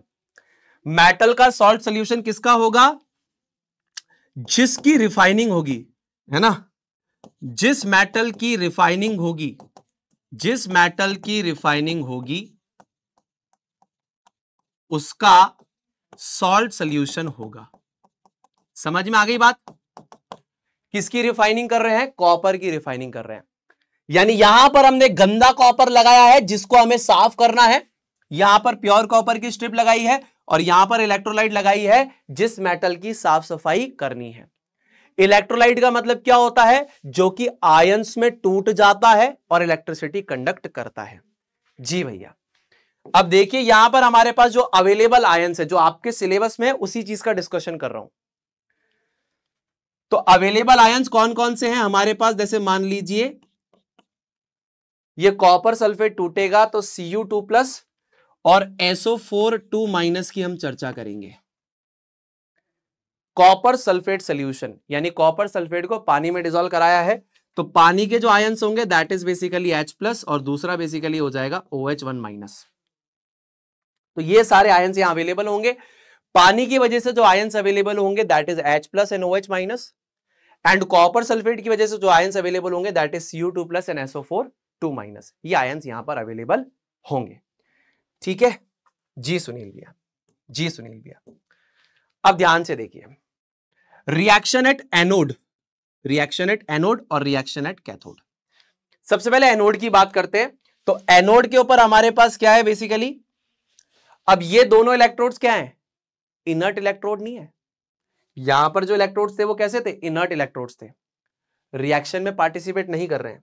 यहां पर जो आप इलेक्ट्रोड्स की बात कर रहे हो ये कैसे इलेक्ट्रोड्स हैं, बताओ कैसे हैं, एक्टिव इलेक्ट्रोड्स हैं। समझ में आ गई डिफरेंस। यानी इलेक्ट्रोड्स भी अलग अलग हो सकते हैं। यहां पर इनर्ट इलेक्ट्रोड्स हैं, रिएक्शन में पार्टिसिपेट नहीं करेंगे। यहां पर इलेक्ट्रोड रिएक्शन में पार्टिसिपेट करेगा। अब देखो कैसे, अब यहां पर हमारे पास है कॉपर, यहां पर हमारे पास क्या है, कॉपर है हमारे पास, यहां पर हमारे पास कॉपर है। अब ये दोनों बोल रहे हैं कि, अब जैसे कि फॉर एग्जाम्पल ये बोल रहा है और ये बोल रहा है कि भैया हम यहां आके इलेक्ट्रॉन को दान करें क्या, हम यहां आके इलेक्ट्रॉन दान करें क्या। तो कॉपर बोल रहा है ओए मेरे को इनर्ट इलेक्ट्रोड की तरह भिखारी समझाए क्या, है मेरे को इनर्ट इलेक्ट्रोड की तरह तूने क्या भिखारी समझाए क्या, मैं इलेक्ट्रॉन खुद दान कर सकता हूं। बोले ये एनोड है, यहां पे इलेक्ट्रॉन का दान होता है, यहां पे इलेक्ट्रॉन का क्या होता है, दान होता है। तो कॉपर बोल रहा है भैया मैं खुद मेटल हूं, मेरा तो काम है इलेक्ट्रॉन दान करने का, तुम क्या मुझे भिखारी समझ रहे हो कि तुम यहां आके दान करोगे, मैं खुद कर लूंगा। बोले ठीक है। तो कॉपर बोलता है कि मैं खुद इलेक्ट्रॉन दान करूंगा यहां पर और सोल्यूशन में कूदूंगा। तो कॉपर ने इलेक्ट्रॉन दान कर दिए और कॉपर यहां पे सोल्यूशन में कूदता है Cu2+ आयंस बनके सोल्यूशन में कूद गया। अब जो सोल्यूशन में पहले से आयंस थे वो इस पे चले गए। फ्लो देख रहे हो, यहां से कॉपर इलेक्ट्रॉन्स लूज करके सोल्यूशन में कूदा और यहां पे सोल्यूशन के आयंस सीधा कैथोड पे कूदे। तो कैथोड पे क्या होगा, रिडक्शन यानी गेन ऑफ इलेक्ट्रॉन्स, तो ये इलेक्ट्रॉन्स गेन कर लेंगे और यहां पे कॉपर मेटल डिपॉजिट होगा। तो यहां पे समय के साथ साथ कॉपर मेटल डिपॉजिट होता जाएगा और समय के साथ साथ ये क्या है, ये घटता जाएगा, क्योंकि यहां से कॉपर कूद के सोल्यूशन में जा रहा है और सोल्यूशन वाले जो कॉपर के आयंस हैं यहां से कॉपर कूद के सोल्यूशन में जा रहा है in the form of ions, और जो सोल्यूशन वाले आयंस है वो जा रहे हैं इधर। याद रखना इससे और इससे इलेक्ट्रॉन नहीं लेगा, ये एनोड पे लॉस ऑफ इलेक्ट्रॉन्स होता है। तो कॉपर बोल रहा है मैं खुद इलेक्ट्रॉन्स यहां पर क्या कर दूंगा, लूज कर दूंगा, तुम्हारे से इलेक्ट्रॉन्स की जरूरत मुझे नहीं है। सोल्यूशन में कूदा इस कॉपर आयंस, तो सोल्यूशन में कूदा तो जो सोल्यूशन में कॉपर के आयंस थे वो यहां पर जाएंगे, इलेक्ट्रॉन्स को गेन करेंगे और कॉपर मेटल यहां पर डिपॉजिट होता जाएगा। तो विद टाइम ये क्या होती जाएगी, ये होती जाएगी थिनर विद टाइम, समय के साथ ये बेसिकली पतली होती जाएगी एंड ये होती जाएगी थिकर विद टाइम कैथोड। ये समय के साथ क्या होती जाएगी, मोटी होती जाएगी और ये समय के साथ पतली होती जाएगी, समय के साथ मोटी होती जाएगी, समय के साथ पतली होती जाएगी, समय के साथ मोटी होती जाएगी, समय के साथ पतली होती जाएगी। ठीक है, चलो अच्छा सुनील भैया इसमें जो गंदगी होगी वो कहां होगी, तो देखिए इसके अंदर जो गंदगी होगी वो यहां पे नीचे डिपॉजिट हो जाएगी और इसे हम बेसिकली बोलते हैं एनोड मड। क्या होती है, एनोड मड। तो एनोड मड में हमारे पास क्या क्या हो सकता है, फॉर एग्जाम्पल सिल्वर, गोल्ड, ये सब हो सकता है। तो जो यहां पे इम्प्योर कॉपर में गंदगी होगी वो यहां पर नीचे डिपॉजिट हो जाएगी एज एनोड मड। ठीक है, चलिए अब चलते हैं हम लोग आगे और पढ़ते हैं यहां पर कोरोजन के बारे में। देखिए कोरोजन का बेसिकली मतलब होता है संक्षारण। ठीक है, अब कोरोजन में एक्चुअली में होता क्या है, तो कोरोजन इज अ सरफेस डेटीरियोरेशन, या जिसे सरल भाषा में बोलते हैं हम लोग डिग्रेडेशन, सरफेस डेटीरियोरेशन या सरल भाषा में बोलते हैं डिग्रेडेशन, यानी कि मेटल के सरफेस जो है वो खराब हो रहा है, डिग्रेड हो रहा है। ऐसा क्यों, तो देखिए मेटल्स को मजा आता है अपने इलेक्ट्रॉन्स दान करने में, तो वो स्टेबल होते हैं, और जो एटमॉस्फेरिक गैसेस हैं वो बेसिकली नॉन मेटेलिक गैसेस हैं, उन्हें मजा आता है इस इलेक्ट्रॉन को लेने में। अब ये देना चाहते हैं और वो इलेक्ट्रॉन्स को लेना चाहते हैं, इस वजह से यहां पे कंपाउंड का निर्माण हो जाता है, जैसे कि मेटल के सरफेस पे मेटल ऑक्साइड बन जाता है, कार्बोनेट बन जाता है, मेटल सल्फाइड बन जाता है। तो इस पर्टिकुलर प्रोसेस को बोलते हैं संक्षारण यानी कोरोजन। तो एक तरीके से metal deterioration process of metals in which they convert to a more stable form, that is oxide, sulfide or carbonates due to the attack of atmospheric gases। यानी कि एटमॉस्फेरिक गैसेस से इंट्रैक्शन की वजह से मेटल्स, क्योंकि उनको electron देते हैं, ये इलेक्ट्रॉन लेते हैं, इलेक्ट्रॉन देने और लेने के चक्कर में मेटल ऑक्साइड, मेटल सल्फाइड और मेटल कार्बोनेट का या और भी किसी पर्टिकुलर कंबाइंड फॉर्म का निर्माण हो जाता है मेटल के सरफेस पे। इस पर्टिकुलर प्रोसेस को कोरोजन यानी संक्षारण कहते हैं। अब इसके बहुत सारे प्रकार हैं, जैसे एक प्रकार है रस्टिंग ऑफ आयरन। अब देखिए रस्टिंग ऑफ आयरन में एक्चुअली में यहां पर क्या होता है, आयरन जो हमारे पास है वो मॉइस्ट एयर से रिएक्ट करता है। मॉइस्ट का मतलब होता है कि यानी कि उसके अंदर क्या है, मॉइस्चर यानी कि नमी है, और एयर से हमारा तात्पर्य है कि हम ऑक्सीजन गैस की बात कर रहे हैं। तो आयरन को जैसे ही मॉइस्चर और ऑक्सीजन मिल जाता है यानी कि एटमॉस्फेरिक गैसेस मिल जाती है, तो खुद के ऊपर एक रेडिश ब्राउन कलर की लेयर चढ़ा देता है हाइड्रेटेड फेरिक ऑक्साइड, जिसे सरल भाषा में हम लोग बोलते हैं रस्ट। समझ में आया? तो आयरन को जैसे ही मॉइस्चर और ऑक्सीजन यानी कि H2O और O2 मिल जाएगा, तो खुद के सरफेस के ऊपर एक रेडिश ब्राउन कलर की लेयर चढ़ा लेगा, किसकी? हाइड्रेटेड फेरिक ऑक्साइड यानी कि रस्ट की। ठीक है ना? तो आयरन को जैसे ही यहां पर ऑक्सीजन, और X यहां पर बताता है कि एक वाटर का मॉलिक्यूल 2 3 4 5, तो यहां पर बना लेता है हाइड्रेटेड फेरिक ऑक्साइड यानी कि रस्ट बना लेता है, और इसका जो कलर होता है दैट इज रेडिश ब्राउन। लोहे का एक्चुअल कलर क्या होता है? Silvery grey. तो इस सिल्वरी ग्रे लोहे के ऊपर एक रेडिश ब्राउन कलर की आयरन, रेडिश ब्राउन कलर की iron 3 oxide, hydrated iron 3 oxide की लेयर, जिसको बोल सकते हैं हाइड्रेटेड फेरिक ऑक्साइड की लेयर यहां पर चढ़ जाती है। सरल भाषा में इसे बोलते हैं रस्ट, कॉमन लैंग्वेज में इसे क्या बोलते हैं? इसे बोलते हैं रस्ट। तो ये एक तरीके से है कोरोजन ऑफ आयरन, और कोरोजन ऑफ आयरन को हम क्या बोलते हैं? यहां पर इसका जो स्पेशल टाइप है that is called as the rusting of iron. अब ये जो रस्ट है ना, ये कोई अच्छी चीज नहीं है, क्योंकि रस्ट के साथ प्रॉब्लम क्या है कि मेटल के सरफेस पे अगर रस्ट बनेगी तो ये सरफेस में चिपकती नहीं, पपड़ी बन के नीचे गिर जाती है, तो फिर ऑक्सीजन और मॉइस्चर अंदर वाले आयरन के कांटेक्ट में आएंगे, फिर रस्ट बनेगा, फिर पपड़ी बन के गिर जाएगा। ऐसे करते करते करते करते करते करते करते करते करते करते लोहे को वीक कर देता है ये। ठीक है? अब यहां पर एक सवाल पूछा जाता है कि जरूरी है कि ऑक्सीजन और मॉइस्चर की यहां पर जरूरत हो तभी जंग लगेगी? तो इसके लिए हम यहां पर एक एक्सपेरिमेंट करते हैं, जहां पर हमने यहां पर एक टेस्ट ट्यूब ली है, और टेस्ट ट्यूब में यहां पर हमने क्या किया? पानी के अंदर यहां पर आयरन की नेल्स को डाल दिया है। अब देखिए, पानी और यहां पर हवा दोनों उपलब्ध है। अब हवा के अंदर क्या है? इट कंटेन्स ऑक्सीजन, हवा के अंदर ऑक्सीजन है। ठीक है? उसके बाद यहां पर पानी है, और पानी के अंदर भी क्या है? डिसॉल्व्ड ऑक्सीजन है। तो लोहे की कील को जंग लगने के लिए क्या चाहिए? पानी चाहिए और ऑक्सीजन चाहिए। वो दोनों के दोनों यहां पर हमारे लोहे की कील को प्रोवाइड हो जाएंगे, तो रस्ट हो जाएगी, यानी जंग लग जाएगी। So both water and oxygen are present, so rusting will takes place. पहले वाले केस में रस्टिंग हो जाएगी। अब दूसरे वाले केस में यहां पर हमने पानी के अंदर जो लोहे की कीलों को डाला है, तो यहां पे जो हमने पानी लिया है वो बेसिकली बॉइल्ड वाटर है। बॉइल्ड वाटर, बॉइल्ड वाटर का बेसिकली मतलब क्या होता है कि अगर उसके अंदर कोई डिसॉल्व्ड ऑक्सीजन गैस है तो वो बेसिकली नहीं रहेगी। उसके बाद हमने तेल डाल दिया है, और ऊपर इसके पास क्या है? यहां पर है हवा। अब बात समझ रहे हो? यहां पर हमने जो पानी लिया है that is basically boiled water, इसके अंदर कोई भी डिसॉल्व्ड एयर या ऑक्सीजन गैस नहीं है। उसके अंदर हमने लोहे की कील डाली है, फिर तेल डाला है, फिर हवा। तो यहां से जो ऑक्सीजन गैस है वो तो यहां पे कांटेक्ट में नहीं आ सकती, गर्म पानी के अंदर डिसॉल्व्ड ऑक्सीजन गैस है नहीं, तो यानी कि यहां पर सिर्फ और सिर्फ बॉइल्ड वाटर है, यानी कि कोई डिसॉल्व्ड एयर या फिर हम कह सकते हैं ऑक्सीजन गैस इसके कांटेक्ट में या कनेक्ट में नहीं आ रही। ठीक है ना? इसके कांटेक्ट में या कनेक्ट में नहीं आ रही। तो गर्म पानी था तो यहां पर डिसॉल्व्ड ऑक्सीजन गैस चली गई, तेल की लेयर और ऊपर हवा, तो हवा यहां पर कांटेक्ट में नहीं आ सकती, यानी ऑक्सीजन गैस यहां से नहीं आ सकती, यहां पर पहले ही नहीं है, तो सिर्फ और सिर्फ यहां पर लोहे को हमारा पानी मिल रहा है, तो यहां पे जंग नहीं लगेगी। टेस्ट ट्यूब सी की बात करते हैं, यहां पर हवा हमारी सूख गई है, यानी यहां पर इस हवा के अंदर मॉइस्चर नहीं है। अब क्यों? क्योंकि यहां पर हमने क्या किया है? एनहाइड्रस कैल्शियम क्लोराइड यानी ड्राइंग एजेंट का इस्तेमाल किया है, वो सारी हवा में से मॉइस्चर खींच के बैठ गया, और यहां पर हमने क्या कर दिया? लोहे की कीलें डाल दी। तो लोहे की कील को यहां पे क्या मिलेगा? सिर्फ और सिर्फ यहां पर आपको क्या मिलेगा? ऑक्सीजन गैस मिलेगा, लेकिन यहां पे आपको कोई भी मॉइस्चर या पानी नहीं मिलेगा। तो इस केस में भी यहां पे रस्टिंग नहीं होगी, इसमें भी नहीं होगी, इसमें होगी। ठीक, अब देखिए, कोरोजन का एक और प्रकार होता है टार्निशिंग बोलते हैं। क्या बोलते हैं? टार्निशिंग बोलते हैं। तो यहां पे कॉपर क्या करता है? Moist carbon dioxide gas. अब मॉइस्ट का मतलब है कि यहां पे मॉइस्चर होगा, air that contains oxygen and carbon dioxide gas.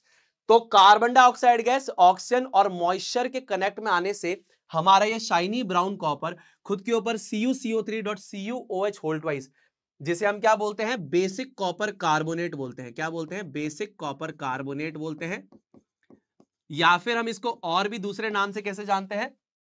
हम इसको बोलते हैं कॉपर कार्बोनेट हाइड्रोक्साइड, ये भी बोल सकते हैं।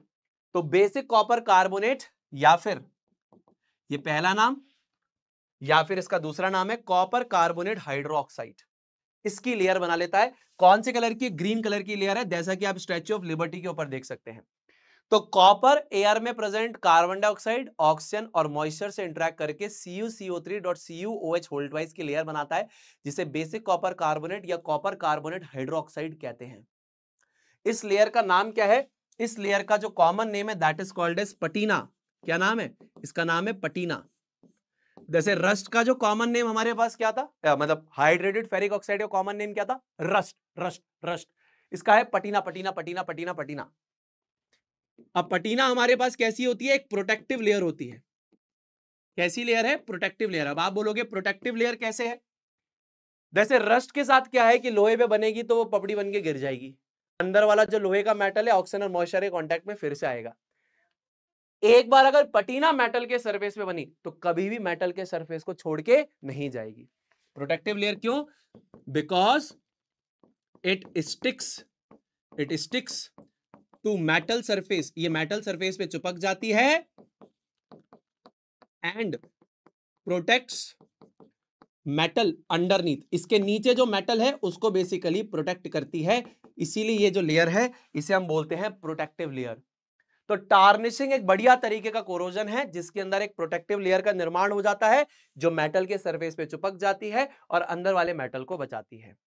लेकिन रस्टिंग एक अच्छा प्रोसेस नहीं है क्योंकि वहां पे लेयर पपड़ी बन के नीचे गिर जाती है, जिससे अंदर वाला जो मेटल है ऑक्सीजन और मॉइस्चर के कांटेक्ट में आएगा, फिर पपड़ी बनेगी, फिर गिरेगा। ऐसे करते करते करते करते आयरन के ऑब्जेक्ट्स वीक हो जाएंगे। ठीक है जी। उसी प्रकार हमारे पास है टार्निशिंग ऑफ सिल्वर। यहां पे जो सिल्वर है that reacts with hydrogen sulphide gas in the air, यानी hydrogen sulphide gas in the air, और खुद के ऊपर क्या करते हैं? यहां पर ये देखिए ब्लैक कलर की एक लेयर बना लेते हैं सिल्वर सल्फाइड की, साथ में निकलता है मॉइस्चर। ठीक है, so a black layer of silver sulphide is formed, it is also called as the patina. ठीक है जी सुनील भैया।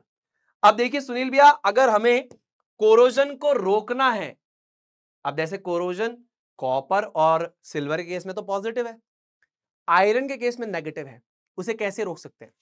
रोकने के आपके पास है तीन तरीके। पहला है बैरियर प्रोटेक्शन। बैरियर प्रोटेक्शन में क्या होगा? आपके पास मेटल है, उसके ऊपर आपने पेंट लगा दिया, ऑयल लगा दिया, ग्रीस लगा दिया। तो अब ये पेंट, ऑयल और ग्रीस मेटल के सरफेस पे है, तो एयर में प्रेजेंट ऑक्सीजन और मॉइस्चर हमारे मेटल के कनेक्ट में नहीं आ पाएंगे। So applying a layer of oil, paint और ग्रीस ऑन आयरन। बट ये एक टेम्पररी सोल्यूशन है, जैसे इनकी लेयर हटी फिर से दुर्घटना घटी। दूसरा आपने क्या करा? सैक्रिफाइसियल प्रोटेक्शन। इसमें क्या होता है? आप आयरन के ऊपर एक जिंक की लेयर को चढ़ा देते हैं, यानी कि इस प्रोसेस को बोलते हैं गैल्वेनाइजेशन। आयरन के ऊपर जिंक की एक लेयर को हमने चढ़ा दिया, that is called as the galvanisation.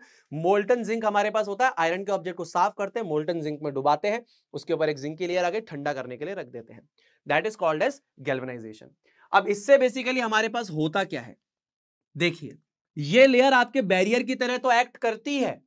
Iron के ऊपर जो जिंक की लेयर है ऑक्सीजन और मॉइस्चर को कनेक्ट में नहीं आने देती, बैरियर की तरह तो कनेक्ट करती है, ये बैरियर की तरह तो वर्क करती है। लेकिन साथ ही साथ जिंक क्योंकि ज्यादा रिएक्टिव आयरन से, तो ऑक्सीडाइज होगा in place of iron. Oxygen और मॉइस्चर को बोलेगा भाई मेरे को ऑक्सीडाइज कर लो, आयरन को ऑक्सीडाइज करने आए थे ना, मैं ज्यादा रिएक्टिव हूं, मुझे कर लो। ठीक, तो ये बैरियर मेथड से तो अच्छा है, लेकिन ये भी परमानेंट सोल्यूशन यहां पर नहीं है। तो परमानेंट सोल्यूशन हमारे पास क्या है? परमानेंट सोल्यूशन है, अगर आपको जंग रोकनी है तो अलॉइंग, यानी कि आप यहां पर क्या बनाओ? टू मेक अलॉय, यानी आप एक मिश्र धातु का निर्माण यहां पर कर दीजिए सब सही हो जाएगा। मिश्र धातु का निर्माण यानी दो या दो से ज्यादा मेटल्स को अगर हम पिघला के मिक्स कर दें, या metals along with small quantity of non metal को मिक्स कर दें, तो इसे बेसिकली हम मिश्र धातु यानी कि अलॉय कहते हैं। अब जैसे कि हमने यहां पर क्या कर दिया? आयरन को निकल और क्रोमियम के साथ मिक्स कर दिया। ठीक है, तो क्रोमियम यहां पर क्या करेगा? रेजिस्टेंस टू कोरोजन, यानी कि जंग लगने से रोकेगा। रेजिस्टेंस टू कोरोजन, एक तो लोहे पे जंग लगने से रोकने वाला है क्रोमियम, और दूसरा prevents from getting stains. Prevents from getting stains यानी दाग धब्बे नहीं लगने देगा। समझ में आ गई बात जी? निकल यहां पर क्या प्रोवाइड करेगा? It provide hardness. ये क्या प्रोवाइड करेगा? हार्डनेस प्रोवाइड करेगा, कठोरता। तो हमारा जो लोहा है उसको अगर हम निकल और क्रोमियम के साथ मिक्स कर देंगे तो निकल हार्डनेस प्रोवाइड करेगा, क्रोमियम रेजिस्टेंस टू कोरोजन और स्टेनलेस बनाएगा, यानी कि दाग धब्बे लगने से बचाएगा। इस पर्टिकुलर मिक्सचर को हम लोग बोलते हैं स्टेनलेस स्टील। क्या बोलते हैं? Stainless steel. ये एक परमानेंट सोल्यूशन है। और मजे की बात, स्टेनलेस स्टील के बर्तन बनते हैं। आप कहते हैं कि सुनील भैया हमारे यहाँ जो बर्तन है वो तो स्टील के हैं। स्टील के बर्तन नहीं होते, स्टेनलेस स्टील के बर्तन होते हैं। ठीक, कुछ और अलॉयज के बारे में हम लोग फटाफट से जान लेते हैं। सबसे पहले हमारे पास है ब्रास। ब्रास को हिंदी में कहते हैं पीतल। ब्रास में कॉपर और जिंक होता है। मेजर मात्रा में कॉपर और कम मात्रा में जिंक, लगभग 80% कॉपर 20% जिंक। दूसरा ब्रॉन्ज। ब्रॉन्ज को बेसिकली हम कहते हैं कांस्य। कांस्य होता है कॉपर और टिन का एक मिश्रण। Major metal copper, minor metal tin, 90% और 10%। उसके बाद हमारे पास आता है स्टील। तो स्टील होता है आयरन और कार्बन का एक मिक्सचर। साथ ही साथ कुछ अदर मेटल्स लाइक मैग्नीज और मैग्नीशियम भी प्रेजेंट है कम मात्रा में। और लास्ट हमारे पास है सोल्डर। 50% लेड और 50% टिन का मिश्रण है। लेकिन इनको मिक्स करने से हमें कौन सी प्रॉपर्टीज मिलती हैं? ब्रास जो है वो मेलिएबल है, स्ट्रॉन्ग है और उसमें जंग नहीं लगती।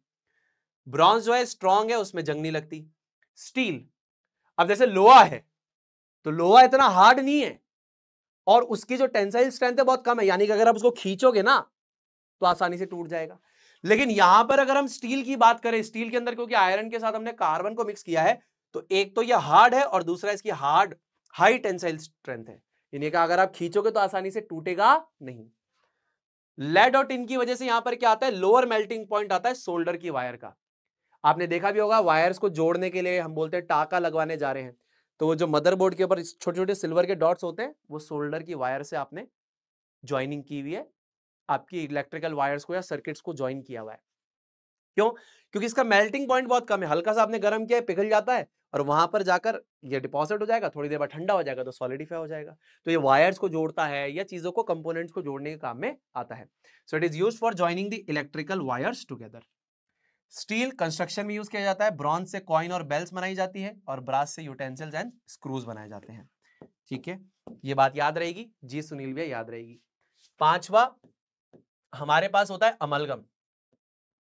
अमलगम में क्या होता है? जैसे फॉर एग्जाम्पल मैंने बोला जिंक अमलगम, तो अमलगम में एक तो मेटल हमेशा क्या रहेगा? मरकरी हमेशा रहेगा और साथ में आ गया जिंक।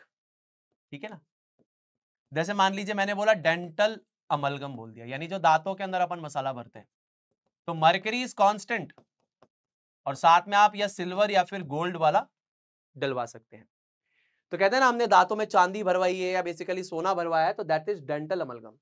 मरकरी के साथ सिल्वर और गोल्ड, मरकरी के साथ जिंक, जिंक अमलगम। ठीक है, चलिए। तो दोस्तों इसी बात के साथ ये सबसे फास्टेस्ट और बेस्ट रिवीजन था आपके मेटल्स एंड नॉन मेटल्स का। हमने 99.9% सारे कंसेप्ट्स को यहां पे कवर कर लिया है। स्टिल कह रहा हूं बहुत ज्यादा डेप्थ में अगर आपको समझना है तो मेरे वॉरियर का लेक्चर और मेरे उड़ान वाईटी के लेक्चर्स अवेलेबल है। ये रिवीजन लेक्चर था और जैसा मैं हमेशा कहता हूं कि सुनील भैया साथ है एंड आपका फिजिक्स वाला का प्यारा प्लेटफॉर्म आपके साथ है, तो पीडब्ल्यू और एसबी दोनों आपके साथ है। बस बढ़िया से पढ़ाई लिखाई कीजिए एंड ऑलवेज से जय जय फिजिक्स वाला। जय हिंद, जय भारत, वंदे मातरम।